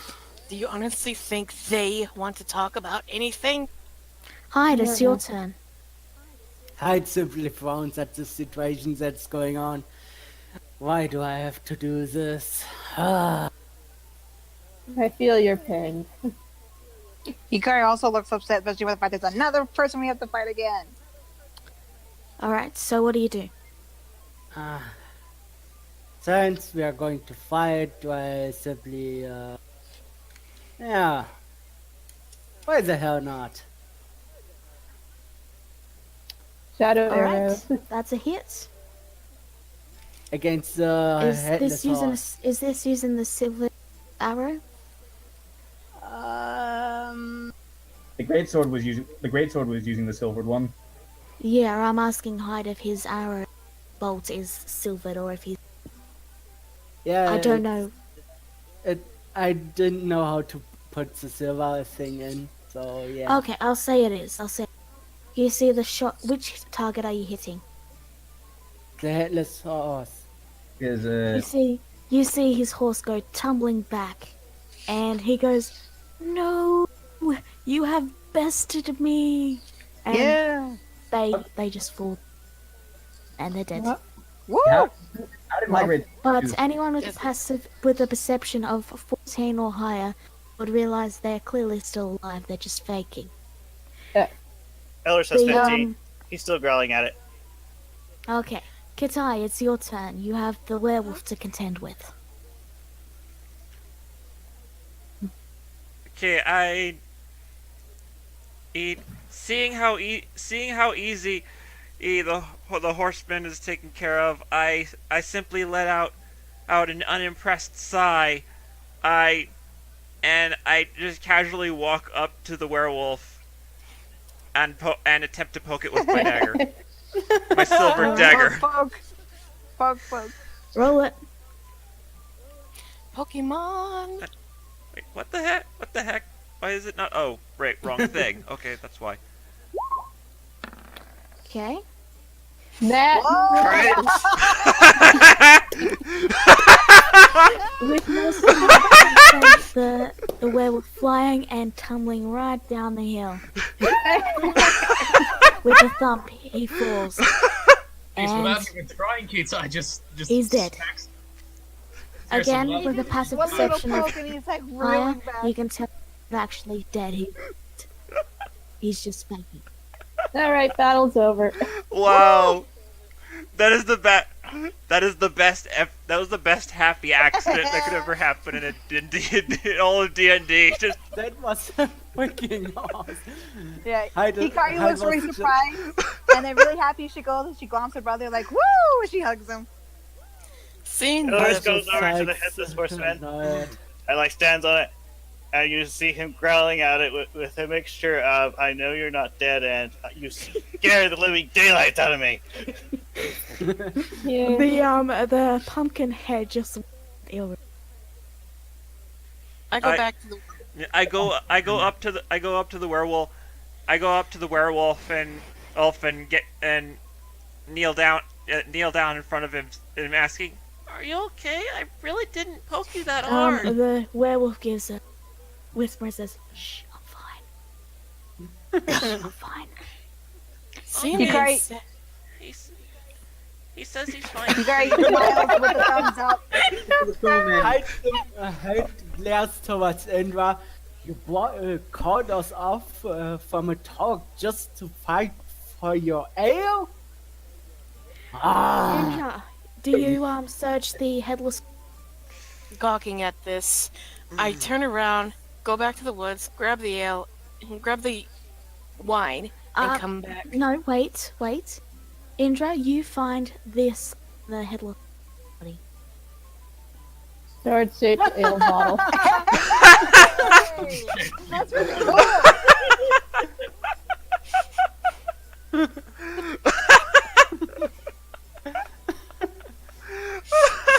That is perfect. That is perfect for her. That's pretty cool. You can keep that. Just have fun with it. Let's just Imagine seeing Indra just like guzzling ale out of that thing. let's just go see the other tents, Hikari. Hikari nods very happy, and she grabs the map and she points to the puzzle one or the fun house. There is one Everyone- more. There's I want to try the puzzle one. Hickory. Our parents did say I was always good at Hikari puzzles. nods. so you had, I decide to head over to the cooking contest. I need to spend my pent-up energy doing something, and I'd rather cook than kill. all right. Gwen and Hyde, you see the werewolf head up and just walk past you and toward a bush, and he just glances to you and then just sits down in the bush and becomes hidden. Okay, You know he's bye. there. You know he's there though. Bye. Indra, please. Bye, Mr. Just Werewolf. leave him be. You Dolores is giving suspicious looks to the headless horseman as he moves away. the headless horseman and the horse just stand up, they dust, and he plops his head back on his head and hops back on. Just says, "Enjoy the festivities, folks." Yeah, thanks. Dolores has yeah. a confused look now. Okay, yo, 1 second, I'll be right back. So I have to wonder now. Does this make Kitaya a Tonberry? Essentially, yes. He just literally went up to that. By the way, up to folks, the werewolf and was like, The "Doink!" silvered weapons were just wooden weapons painted silver. I knew it. You know, honestly, guys, I can't help but feel like, you know, when the wolf gets up and just goes back into his like starting position, I can't help but think like you just see him like light up a cigarette as he's like going back to. Okay, well, either way, All right, let's go. All right. So, Before Desdemona left, the Tide said to her, greet your brother when you see him again. What did you say? Greet your brother when you see him again. Oh, I'll see him again. Oh, Mostly- you're talking to the werewolf? No, he's talking to me. I'm sorry. I'm the one with the brother. Yeah, I know. I'm talking to Wedwood. Ah. Sorry, I didn't mean to interrupt you. I was. Anyway, I'm going to the funhouse. Okay. So the funhouse is 8, but we're going to do the puzzle first, which is 7, which is where everyone is currently crowded. But first, what are you talking to the werewolf about? You see him currently just sitting in a bush.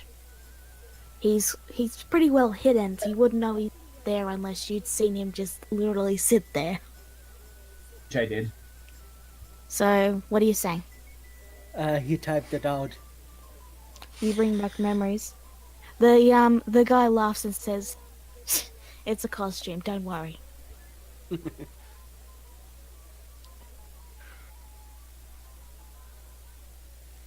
By the way, Never mind then. And I'm back. Okay. All right. So inside the puzzle, you can see a zombie actually just currently leafing through a book. He's talking to a rather old lady. Let me just pull her information. For my Sean. Okay. You see a female halfling of around 40 years. She has a look as she's discussing with the zombie about the current harvest. and she's saying stuff like, "We had a good harvest." Yeah. The zombie just goes, "Ah." Then she laughs and goes, "Oh, yeah." You sometimes cut out. I'm as close to my mic as I can be. I'm sorry. It's Discord. It's Yeah. always cutting out. This Yeah, part. there you go. So she says she says this harvest festival has been really great this year, and the zombie goes, and she goes, "Oh, you." It's just moan, zombie moan. So Elris They is say visibly afraid of the zombie. They Hide see behind you. Gwen. Oh, They see you approach and they give a smile and say, "Ah, hello, welcome, welcome. This is Gerald." The zombie goes, "Ah," and she says, Hi, Mr. Gerald. she Hikari laughs and waves. says, "So you adventurers, are you perhaps any work for after the harvest festival?"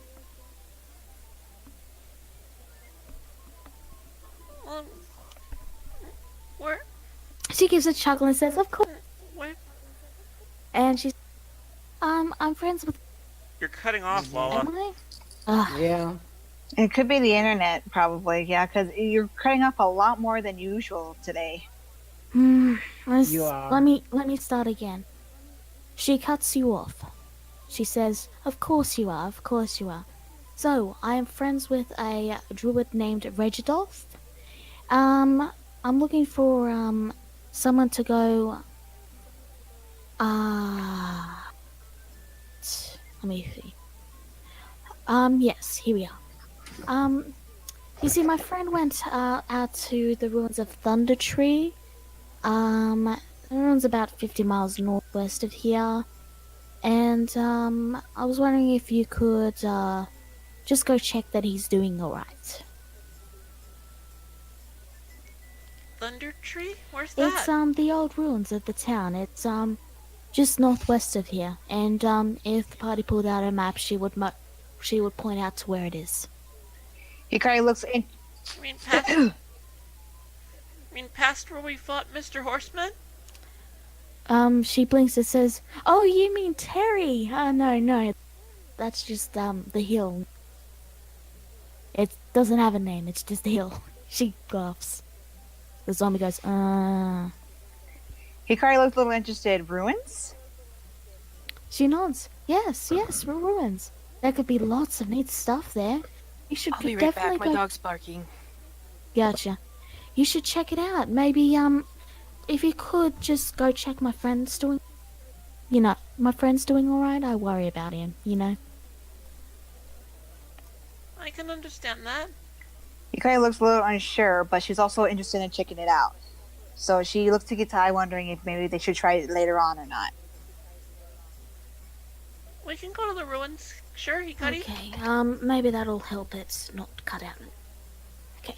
She smiles and says, "So, are you here to try the little puzzle my friend here has concocted?" Hikari points to Gitai.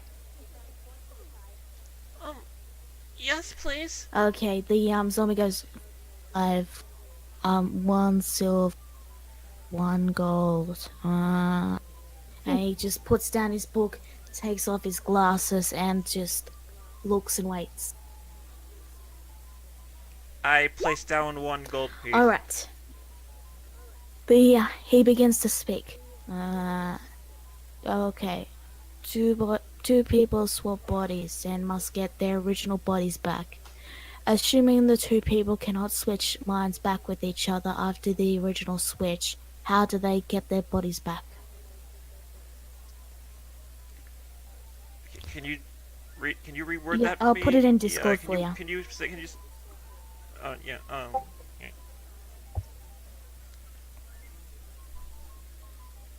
Marco. Oh. okay. So basically, you have 2 swap people. body. You have I'm- 2 people who have their brains switched, and you want them to get their brains back, but they can't switch back with each other. Don't Yeah. look to me. I am horrible with puzzles. I am also horrible at puzzles. even have any player Everything knowledge. always goes whoop over my head. So if you can't figure it out, character, you can roll a wisdom check. Wisdom or intelligence check?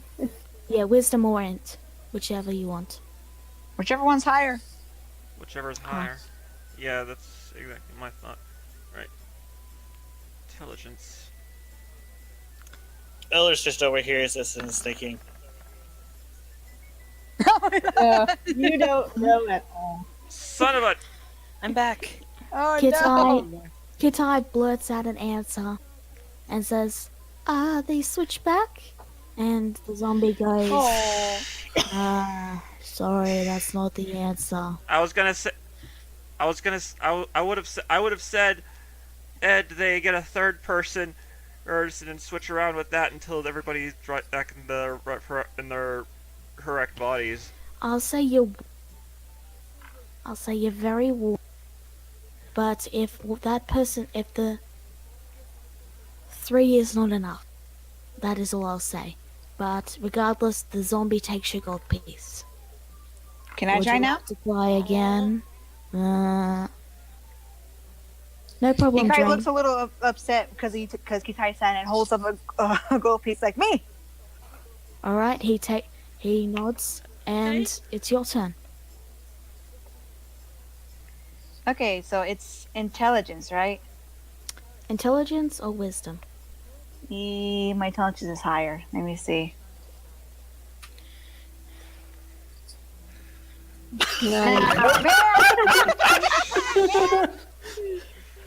Jesus so out of Christ! curiosity, Can did I Ilris figure cast it out? guidance on them? While he Yes, was but over. Ilris cannot speak, so I'm not telling you. Oh, Ilris is like raising his paw or something. He walks over to them, and then he looks at the ground and he's like, there's nothing to write on. he makes attempts to write the answer on the grass with his paw. Ilris ends up destroying around. Well, Denied. alright. I might as well try it. Okay, give it a go. Alrighty. So that... Can I cast guidance on myself? I believe so, yes. Yeah, I get a D4.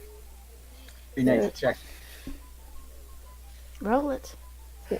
So I'm gonna roll wisdom this time. Maybe that's what we need it And for. roll 1d4. That's Alright, 15. Gwen, after seeing the 4 lines that Ilris had drawn, realized the answer is not people, but 4 people. It's Regardless 4 of how many minds have been switched, they can still all be restored to their original bodies using only 2 extra people, provided the 2 people have not had any mind switches prior. Yeah, I pretty much just say all of that. The zombie goes, and he's the prize, which is Scarf is brilliant. Oh, cute. I'm gonna give it to Kitai. Hold on. Here you go. Oh, cool. This is the area to be brightly lit for 10 feet and dimly lit for 20 feet. This lasts 5 minutes. While the scarf is lit, your intelligence score increases by 1 to a maximum of 20. It regains this ability every day at dusk. Wow. I like that. That's cool. Damn, It's like that's good. it's like a night. It's like a nightlight in scarf form. Wow, I guess I could always use a new scarf every once in a while. okay. So Desdemona is the food making contest, and Thank you, Miss Gwen. Don't Ninja. mention it. is at the mirror maze. She's okay, Indra is attempting the mirror maze while drunk.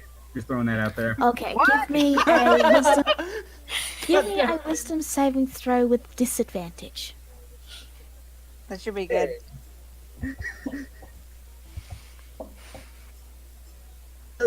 I'm fairly certain that all the important and stuff is accounted for, so I don't mind failing. Wow. Wow. You actually didn't fail. You're fine this Andrew. time. Wow. Somehow, without even knowing how she the maze, her drunken steps later, she stumbles out the other side of the tent, where the pixie there she smiles and hovers as she gives you this. Mystery key. Mystery key. To the swag bag of holding it goes. Swag bag. Okay. Swag bag What of shocks- holding. What kind of shocks me about that is apparently your advantage throw was worse than your disadvantage. Or at least I think. I know, seriously. By the way, So, I just want to get one thing out there. Intelligence is Kitai's other highest stat alongside Yeah. charisma. Is a thing. Unlucky Okay. throw. I know. So- my intelligence is high too. Jeez. Like, I deliberately made Desdemona. useful to almost no class. As you approach the tent, you see a man with square glasses step forward to you. He gives you a sniff, and he just says, "You're one of those adventurer types that have been helping assist with the red brands." I snap my fingers behind my back, placing Mage Hand. Not Mage Hand, Minor Illusion back on my teeth. And I said, I am one of that company, yes. He says, "I've got some. I need some head east on the tribal trail. We have reports of a band of orcs near Wyvern Tor. If you deal with them, I will give you 100 GP." And with that, he adjusts his glasses and walks over and walks away. And that is not the right button. There, he walks away. Felix. Bless you. Bless you. All right then. I looked at Sorry. Erza. Did you hear that? Something about. 100 GP. Yeah, 100 GP. Money. Apparently Alright. there are Out of orcs. curiosity, who has the sword that was found in the mansion? Talon, I have it. Okay. Okay, you see a second pixie attending to the food making contest. And Just flavor text here. I put the scarf of brilliance on the plushie for safekeeping. okay, So it was Arizo that has Talon? It was Indra. Oh, Indra? Okay. Phil's got talent. so as you approach the pixie, so you want to try making food? She motions to some ingredients. Well, we got some ingredients. You can try your luck for 1 silver. You can have your go at it and possibly win the entire thing for 1 gold. I have one question. What is the theme? She gives a chuckle and energy.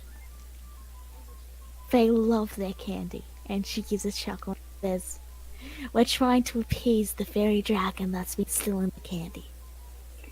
Hikari's ears perk up as she glares fairy dragon. Where? You hear a quiet giggle echo in the distance. Oh, As- you. If Hikari could growl, she would. I think we know who you're talking about. She nods and says, "He's always like that, to be honest. But once we get him something to eat, he'll be quite happy. Once he's full, he'll settle down and sleep, and we can enjoy the actual event." Ooh. I remove my talons, let's call them, from my fingertips and place them in my pouch. I then hand Arizel my cloak. Hold this. I then get to work on making candy. It's like the Great British Baking Show. Oh, my roommate was just watching that. Okay, so Can I cast guidance on Desdemona real quick? you sure can. I don't think you need her. I don't think she needs you to. Now let me Well- see. Well, just in case, you get a That- D4. I'd like to take a moment to remind you that Kari can deal out inspiration as well, I think. Hey, that's right, I can. Just like Um, out of the corner of her eyes while Desdemona's cooking, she sees like a Hikari with like a pair of pom poms cheering her on. Yeah, I'll say either medicine. Oh, I know. For inspiration, she like temporarily takes the plush with the scarf from Kitai and like holds it like up and down, like you can do it, you can do it. Oh, You get inspiration. Okay. You also get to add 1d4 to roll. So give me either nature or what was the other one? Let me. I'm sorry. I have the worst There's memory. survival, there's nature, there's medicine. Nature or medicine. That's the. Choose either nature or medicine if that's what you. Oh, excuse me, that was loud. Nature or medicine. Roll it. And am I on advantage? No, you get like a Advantage. D4 plus D4 to That's- any ability score She Okay. has inspiration. and So inspiration. it's 2d4? 2, yep. Wait. Let me get it out. Wait, so do I click medicine or Yeah, click medicine. Oh, 13? Well, Oh, I don't wow. even so think you want to add the d4 and the d6 just cause? Alright, do I You're gonna just roll? They wear off. Yeah, just roll 1d4 and 1. But let me tell you now, this is just how well you. Well, you didn't Yep. need my help. No, mine either. Okay, so A nat 17, one. 21. 21. Wow. The the pixie seems almost perplexed as she her arms practically becoming a blur of appendages as she moves and picks and prods and mixes and scrapes and wraps, and in a few minutes there's a plate of delicious candy. The fairy looks to it and says, "Well, let's see how well you did," and she places it down and gives a whistle. The fairy dragon peers and lands on the plate and gives the candy a bite. There's a brief moment, and then it reels back in shock and just digs right in, tail wagging. And the fairy just claps and says, "Wow, I've never seen him like food that well. You win the prize." And she reaches down and pulls out your prize, which is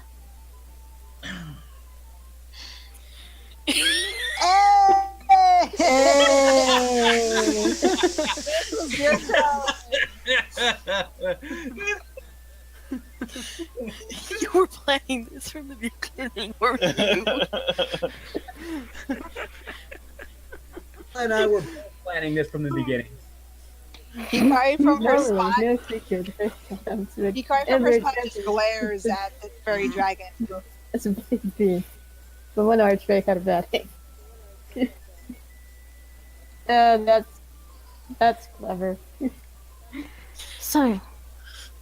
The fairy dragon, once they've eaten, just rolls over and curls up and begins to sleep in the very bowl that just ate all the candy out of. He didn't leave any for us. I guess that means he's not going to be stealing any more candy for the rest of the festival. Good. Hikari still kind of glares at the fairy dragon, her hands twitching like that she wants to try to catch it but stays put. Let him sleep, Hikari. Let him sleep. She huffs and then crosses her arms over her chest. Fine. I just politely take the plushie back from her, and the scarf of brilliance along with it. Is there any candy left over? Down Don't tempt me. I will do in the it. back, In the bowl, no, but Hikari and a few do have bags of candy from way back during the start of the day. By this point, you can see the oil blossoming over the hills as the entire area seems to be bathed in a golden glow. It's taken you most of the day, but you've attended everything that the fair has to see. Hikari feels a little bit more better after the last night's scare, especially because she looks at her shield and she keeps making faces at it, and it makes faces back. And I suppose holding on to the Fleshy Trask. yes, the holding on to the plush, if I'm reading this right, is for most of the day. It has given Kitai so much. It has given Kitai a much needed put Kitai through some much needed nostalgia. Yep. How you divide up the prizes is up to you. No. Hikari only wants the shield because it makes faces, but she's not really one to use shields. I can keep the coffee beans, but I just took a drink of the wine. Uh-oh. And now And you're Oh, right. make sure that our party is like around me, cause oh boy. Well, I mean, I'm right next to you Oh, anyway. sorry, Yeah. sorry, Gwen. Wrong icon.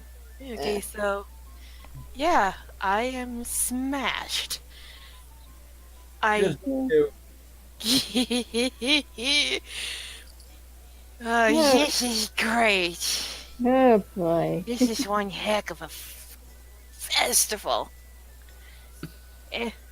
Miss Grigorov, are you Yeah, now alright? she's the one who's. Hyde looks towards Kitai. I think she drank magic water too much. Oh no, not Da- again. da- Speaking da- of- da- da- I then Speaking giggle. of, I giggle and I hold up the bottle. You gotta thanks my big brother for giving me some of my favorite wine. Hikari makes a little cheeky face and a cheeky face like, ooh, I get to draw on someone's face now?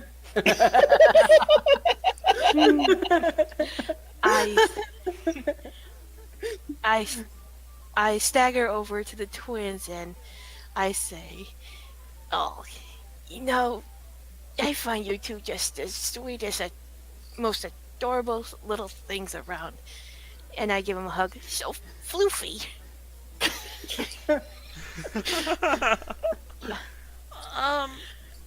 Thank you, Miss Gregorov. Hikari tries to put her arm away like, let me go. Hyde nods a little bit. So You're very nice too. Hyde nods a little bit to the situation. The affectionate type when she's drunk. I then place a arm over Indra. You know, for a drow, you're pretty reckless. But you get the job done. And I like that. But we need to put a leash on you until you learn to stay with the group. Self-satisfied grin.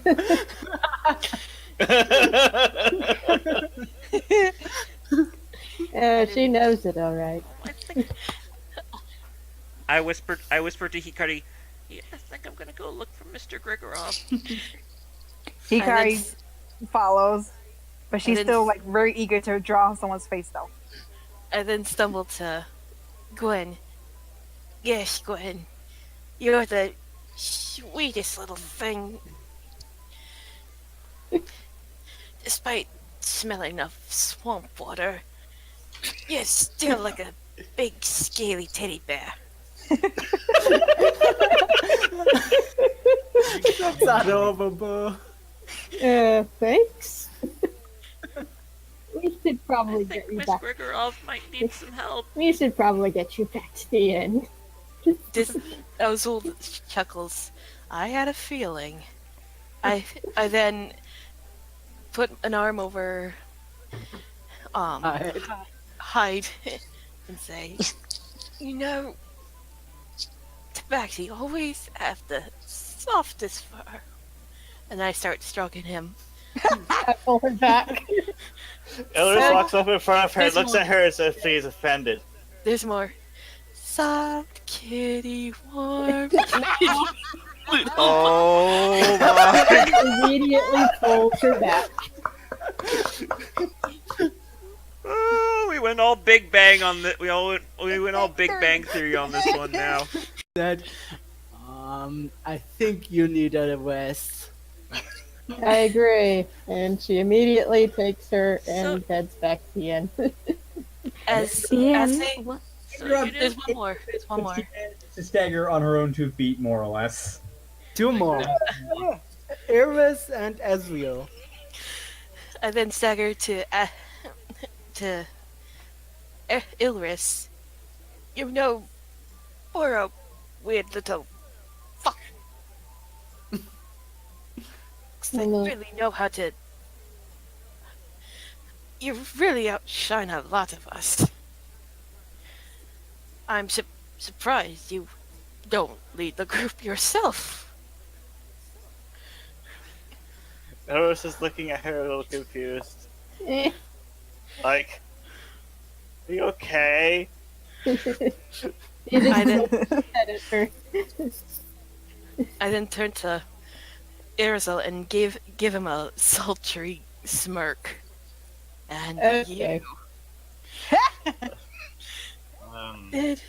did I ever tell you that I find you very, very You cut it out. You cut out. Oh, Sadly, no. cut it out. very Passed out. I find you very handsome, and then I pass out. Oh boy. But yeah, when she passes out, Arizal immediately catches her, just looking all kinds of confused, like he has no idea what to do now. Hyde smirks towards Ezreal. Snake boy. If you draw the attention of our companion, eh? You see the pixie snicker and fly over and just pull out a piece of mistletoe and hang it over the two. Oh my god. Gwen is very uncomfortable with this situation. She laughs Because- and says, I suppose it's never too early. So, eh? And then she flies back to her tent. Yeah. Nearby, Ozul's watching from the forest, and he snickers. I knew bringing her that Drusilla's tear wine would be very entertaining. Indeed it was.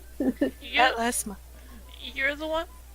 You're the one who gave her the magic water. It is a thing we do every year. It is a tradition. Normally we drink it together, but it seems that the events of the day have decided to make my little sister need it more. Don't worry, she'll be fine in the morning. Just, she'll be very, very embarrassed. Hikari looked to Kitai like, are you gonna ever do that to me? If it's all right, I think I'll just stick to normal water. At least I feel okay after that. Uzul then laughs. Don't worry, children. You'll never drink Drusilla's tear wine. It is a mix of magic water, grapes, and for of those of vampiric nature, some blood. Yeah. It is a homebrewed specialty that my second youngest brother's mother had created before she died. Oh, Hikari that's looks uneasy, like she's never gonna drink that. Let's ass. Each Ozultan chuckles. Well, I best take my leave. You tell. You're leaving? Oh, yes, I have pressing matters to get back to at the castle. Alright. But can you do me a favor, little ones? Can is you it? and your companions take care of my little sister for me? If I'm being honest, sir, I think Miss Grigorov is the one who's been taking care of us. And That may- Indra is like, okay, I know I joked before, but hard pass. Yes, but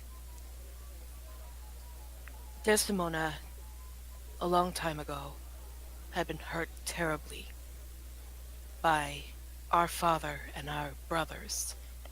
It hurt her to the point where she killed them in a fit of insane rage. And to this day, she feels extreme guilt and sorrow. I think it has been 200 years since I last saw her smile. A genuine smile, that is. Yet, there's something about the lot of you. I think you may be the ones that may bring my sister back to the light. So, I'm asking you as her elder brother. Not as the Count, but as her brother. Take care of my little sister for me. He then takes off.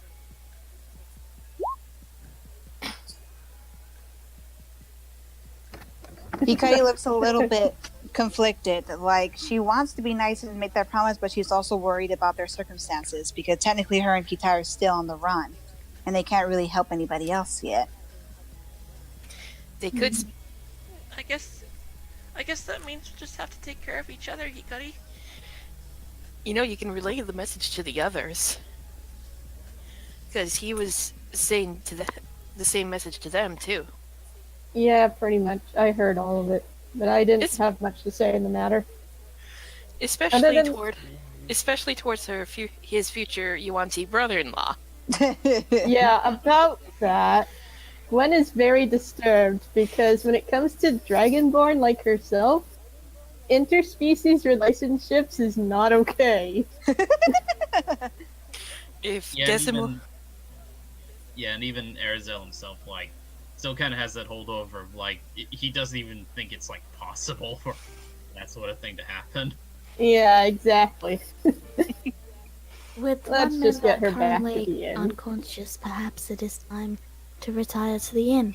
You can see the Fae slowly starting to pack up the tents, and the crowd has already mostly dispersed. The Fae picks up the bowl with the fairy dragon in it, and she says, "Come on then, dear, let's get you home." And they both walk to the clearing and then towards the skeleton, where a portal appears behind him, and they slip on through it. Hikari still eyeballs as the dragon fairy walks away, but then she sighs, like, okay, he wasn't too bad. Still my candy. We're from the Feywild too, aren't we, Hikari?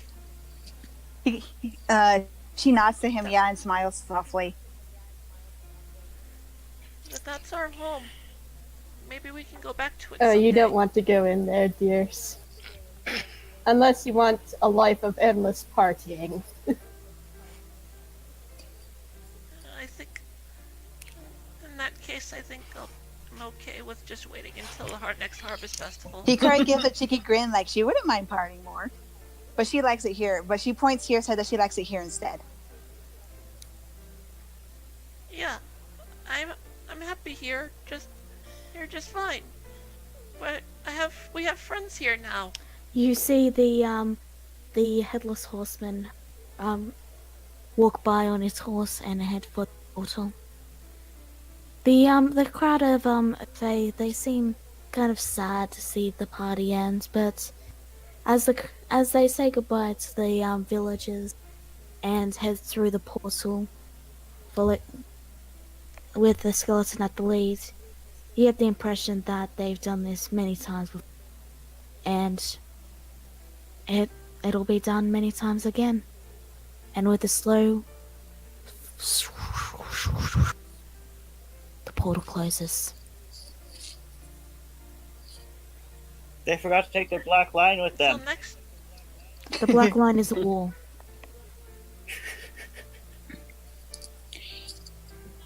Until next Until year. next year. Hikari smiles with a soft sigh. After last night's nightmare, she really didn't need this. This was a lot of fun. Even if she still kind of has some lingering worries. The Yeah. bar is full of people who are, they're drinking. Bar is passed out. A few people are nursing fat bellies from the pie contest. A few kids are playing with the long bows that make bubbles, make arrow bubbles. Drunk. One kid is glowing with a scarf. A few are hugging Tarax. None are purple. None are purple. Only one of them was purple. Outside, the villagers begin to pack up the tents. Mm-hmm. Right. Now, who wants pie? Hikari holds her hand up. Alright then. Biception. Perception. Yeah, I fill out the satchel of many pies and drop in 5 silver pieces. What do I have a get? few- You get one pie. What flavor is it? Cheesecake. It's I hate apple. cheesecake. blueberry. Apple. Blueberry. Yay! And I hand it Yeah, out to the kids. Blueberry. And I hand it out Hikari to wants to everybody get else. pie wasted. But yeah, Arizel still carrying Desdemona, who he placed her coat over her. Oops. Set. Forgive me. I accidentally reset the fog and it. Continue. I'll fix that. Right. Well, Arizel's still carrying Desdemona, who he placed her coat over as sort of like a impromptu blanket. He says, "You all get to it. I'll come back down and join you in a moment." He slithers up to what he believes is Desdemona's room, and slowly gently places her down on the bed for rest, still with the cape over her. As he goes to the door, he looks over his shoulder for a brief moment before opening it and then just go to rest. And there you go. Hikari sits on the table and happily eats her pie. And Kitai joins her. As does Indra, who's just functional enough to be able to handle a fork. Gwen is not eating any more pie today. I just simply relaxing, drinking a cup of water. Looking over his shoulder, he sees Frey approaching him. Frey emerges from the stairs. She gives a tired yawn. She looks to them and says, "So, what did I miss?" Just a harvest fair. Hikari grabs her shield and holds it up in the air for Frey to see with a big old smile, like, "Look what I got!" Frey And the looks to shield it. also has a big old smile. Frey looks to it and says, I think I can do something with that." And she pulls out a blueprint that's sort of half done, but she says, "Because, you see, I was actually working on something to do with shields. It's not done yet." She rolls it up and puts it away. "But when it's done, we could probably put it on that shield there." Indra tosses Frey the ring of horseplay and gives back her bag of holding. Frey says, "Thank you," and she looks in and begins dividing up the money, which, again, I will tell you about after After the session? Okay. the session. Yeah, Hikari still holds the shield up, but she gives a curious look to Frey, and of course the shield also copies her look to what she has planned, and then nods like, "Yeah, sure."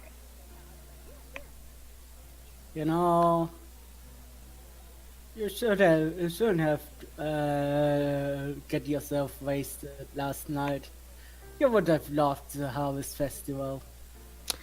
Frey smiles and said, "Sure, I would have, but well, to be honest, I wasn't wasted. I just needed some time alone." She gives a small smile. She gives a smirk and says, "What? Did you miss me?" I instantly found that.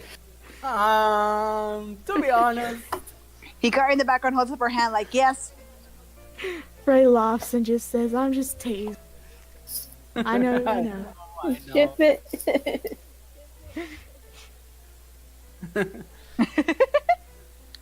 But yeah, Shipping intensifies. we got quite the day. Did you win any prizes? Of course. You want some pie? I put out the longbow and shows it off. It's not really much, but it's nice. Yeah, it's very pretty. And she thinks and says, "Man, it would be awesome if you had like, are you gonna be using it to shoot arrows? Because then it fulfills two purposes." Aw. Oh, yeah, that reminds me, Arizal says. He, then hands off the unbreakable bow to, Hyde. I won this Arrow. Arrow. Yeah, the unbreakable arrow. And he says, I won this in one of those events. You can get better use out of it than I ever could. Why, thank you, Azrael. Yeah. Just make sure that Desdemona will be alright tomorrow. Of course. After all, you were pretty intimate with her. Intimate. I'm not That's some words. that. He air quoted intimate, by the way. Yeah, as soon as He one tried- hears that, Music. it's just. Hikari grabs a piece of pie and she walks over to Arizel. And she looks up to him, a little bit of a frown at first, but then she holds up a piece of pie to him. Like, here. Arizal sees this and he takes it thankfully with a smile. For the first time, it almost seems like he is starting to enjoy being with the group. You know, in spite of what he ranted about just the other day. Hikari still looks a little like nervous around him, but she does smile to him, show that she's starting to open up to him. And then as she does, she gets a cheeky grin over to Desmona, like, can I draw on her face now? Do it. By the way, we are kind of overtime. Could you guys start to wrap it up? Yeah. Yeah. I just throws his hands up in the air. Do as you please. I'm going to bed now. Yeah, same. I am stuck. Uh-huh. Everyone. So, Good. Yeah, I think we should all turn in for the night, Hikari. But hey, look on the bright side. I hold up the purple Turusk we got and tell her holding on to this reminds me of home. Or maybe with this we won't have nightmares as much. Hikari looks a little uneasy at the fact of going back to bed, but she looks to Kitai and what he said, and she relaxes a little and she nods, grinning. So, as you all settle in for the night, Brain, do you want me to do the Ilris thing now or next session? I'll take care of it. I wrote up an entire thing for Alright. it. remember? That. It's up to you. We'll do We it can later. do it. Okay, next session then. Okay, I do have something to say real quick, if I can, before we end. Okay, Right go before ahead. right before we go to bed, when Kitari's back turned, Hikari stops, pauses for a minute, and she like wraps an arm around herself, like she remembers the way the wizard coiled around her and how it squeezed her. She shakes a little uneasy for a second, but then tries to ignore it and then just goes off to bed. Hmm. Alright, as the entire party begins to settle in, the soft sound of a bard echoes from downstairs. It's a very soothing track, meant to help people begin to rest easy, and the day's events play in your mind. The fun times, the headless horsemen, the silver swords, the brother, the piety, the stuffed, Tyro, the purple Tarask, and you all go to bed. And that is where we'll end. Woo! So I hope you all had fun. Was there was anything you fun. liked? Was there anything you disliked? That was fun. That was I've had fun. This It was was great. great. Aside from rolling a nat 1 on an intelligence check, that was fun. well.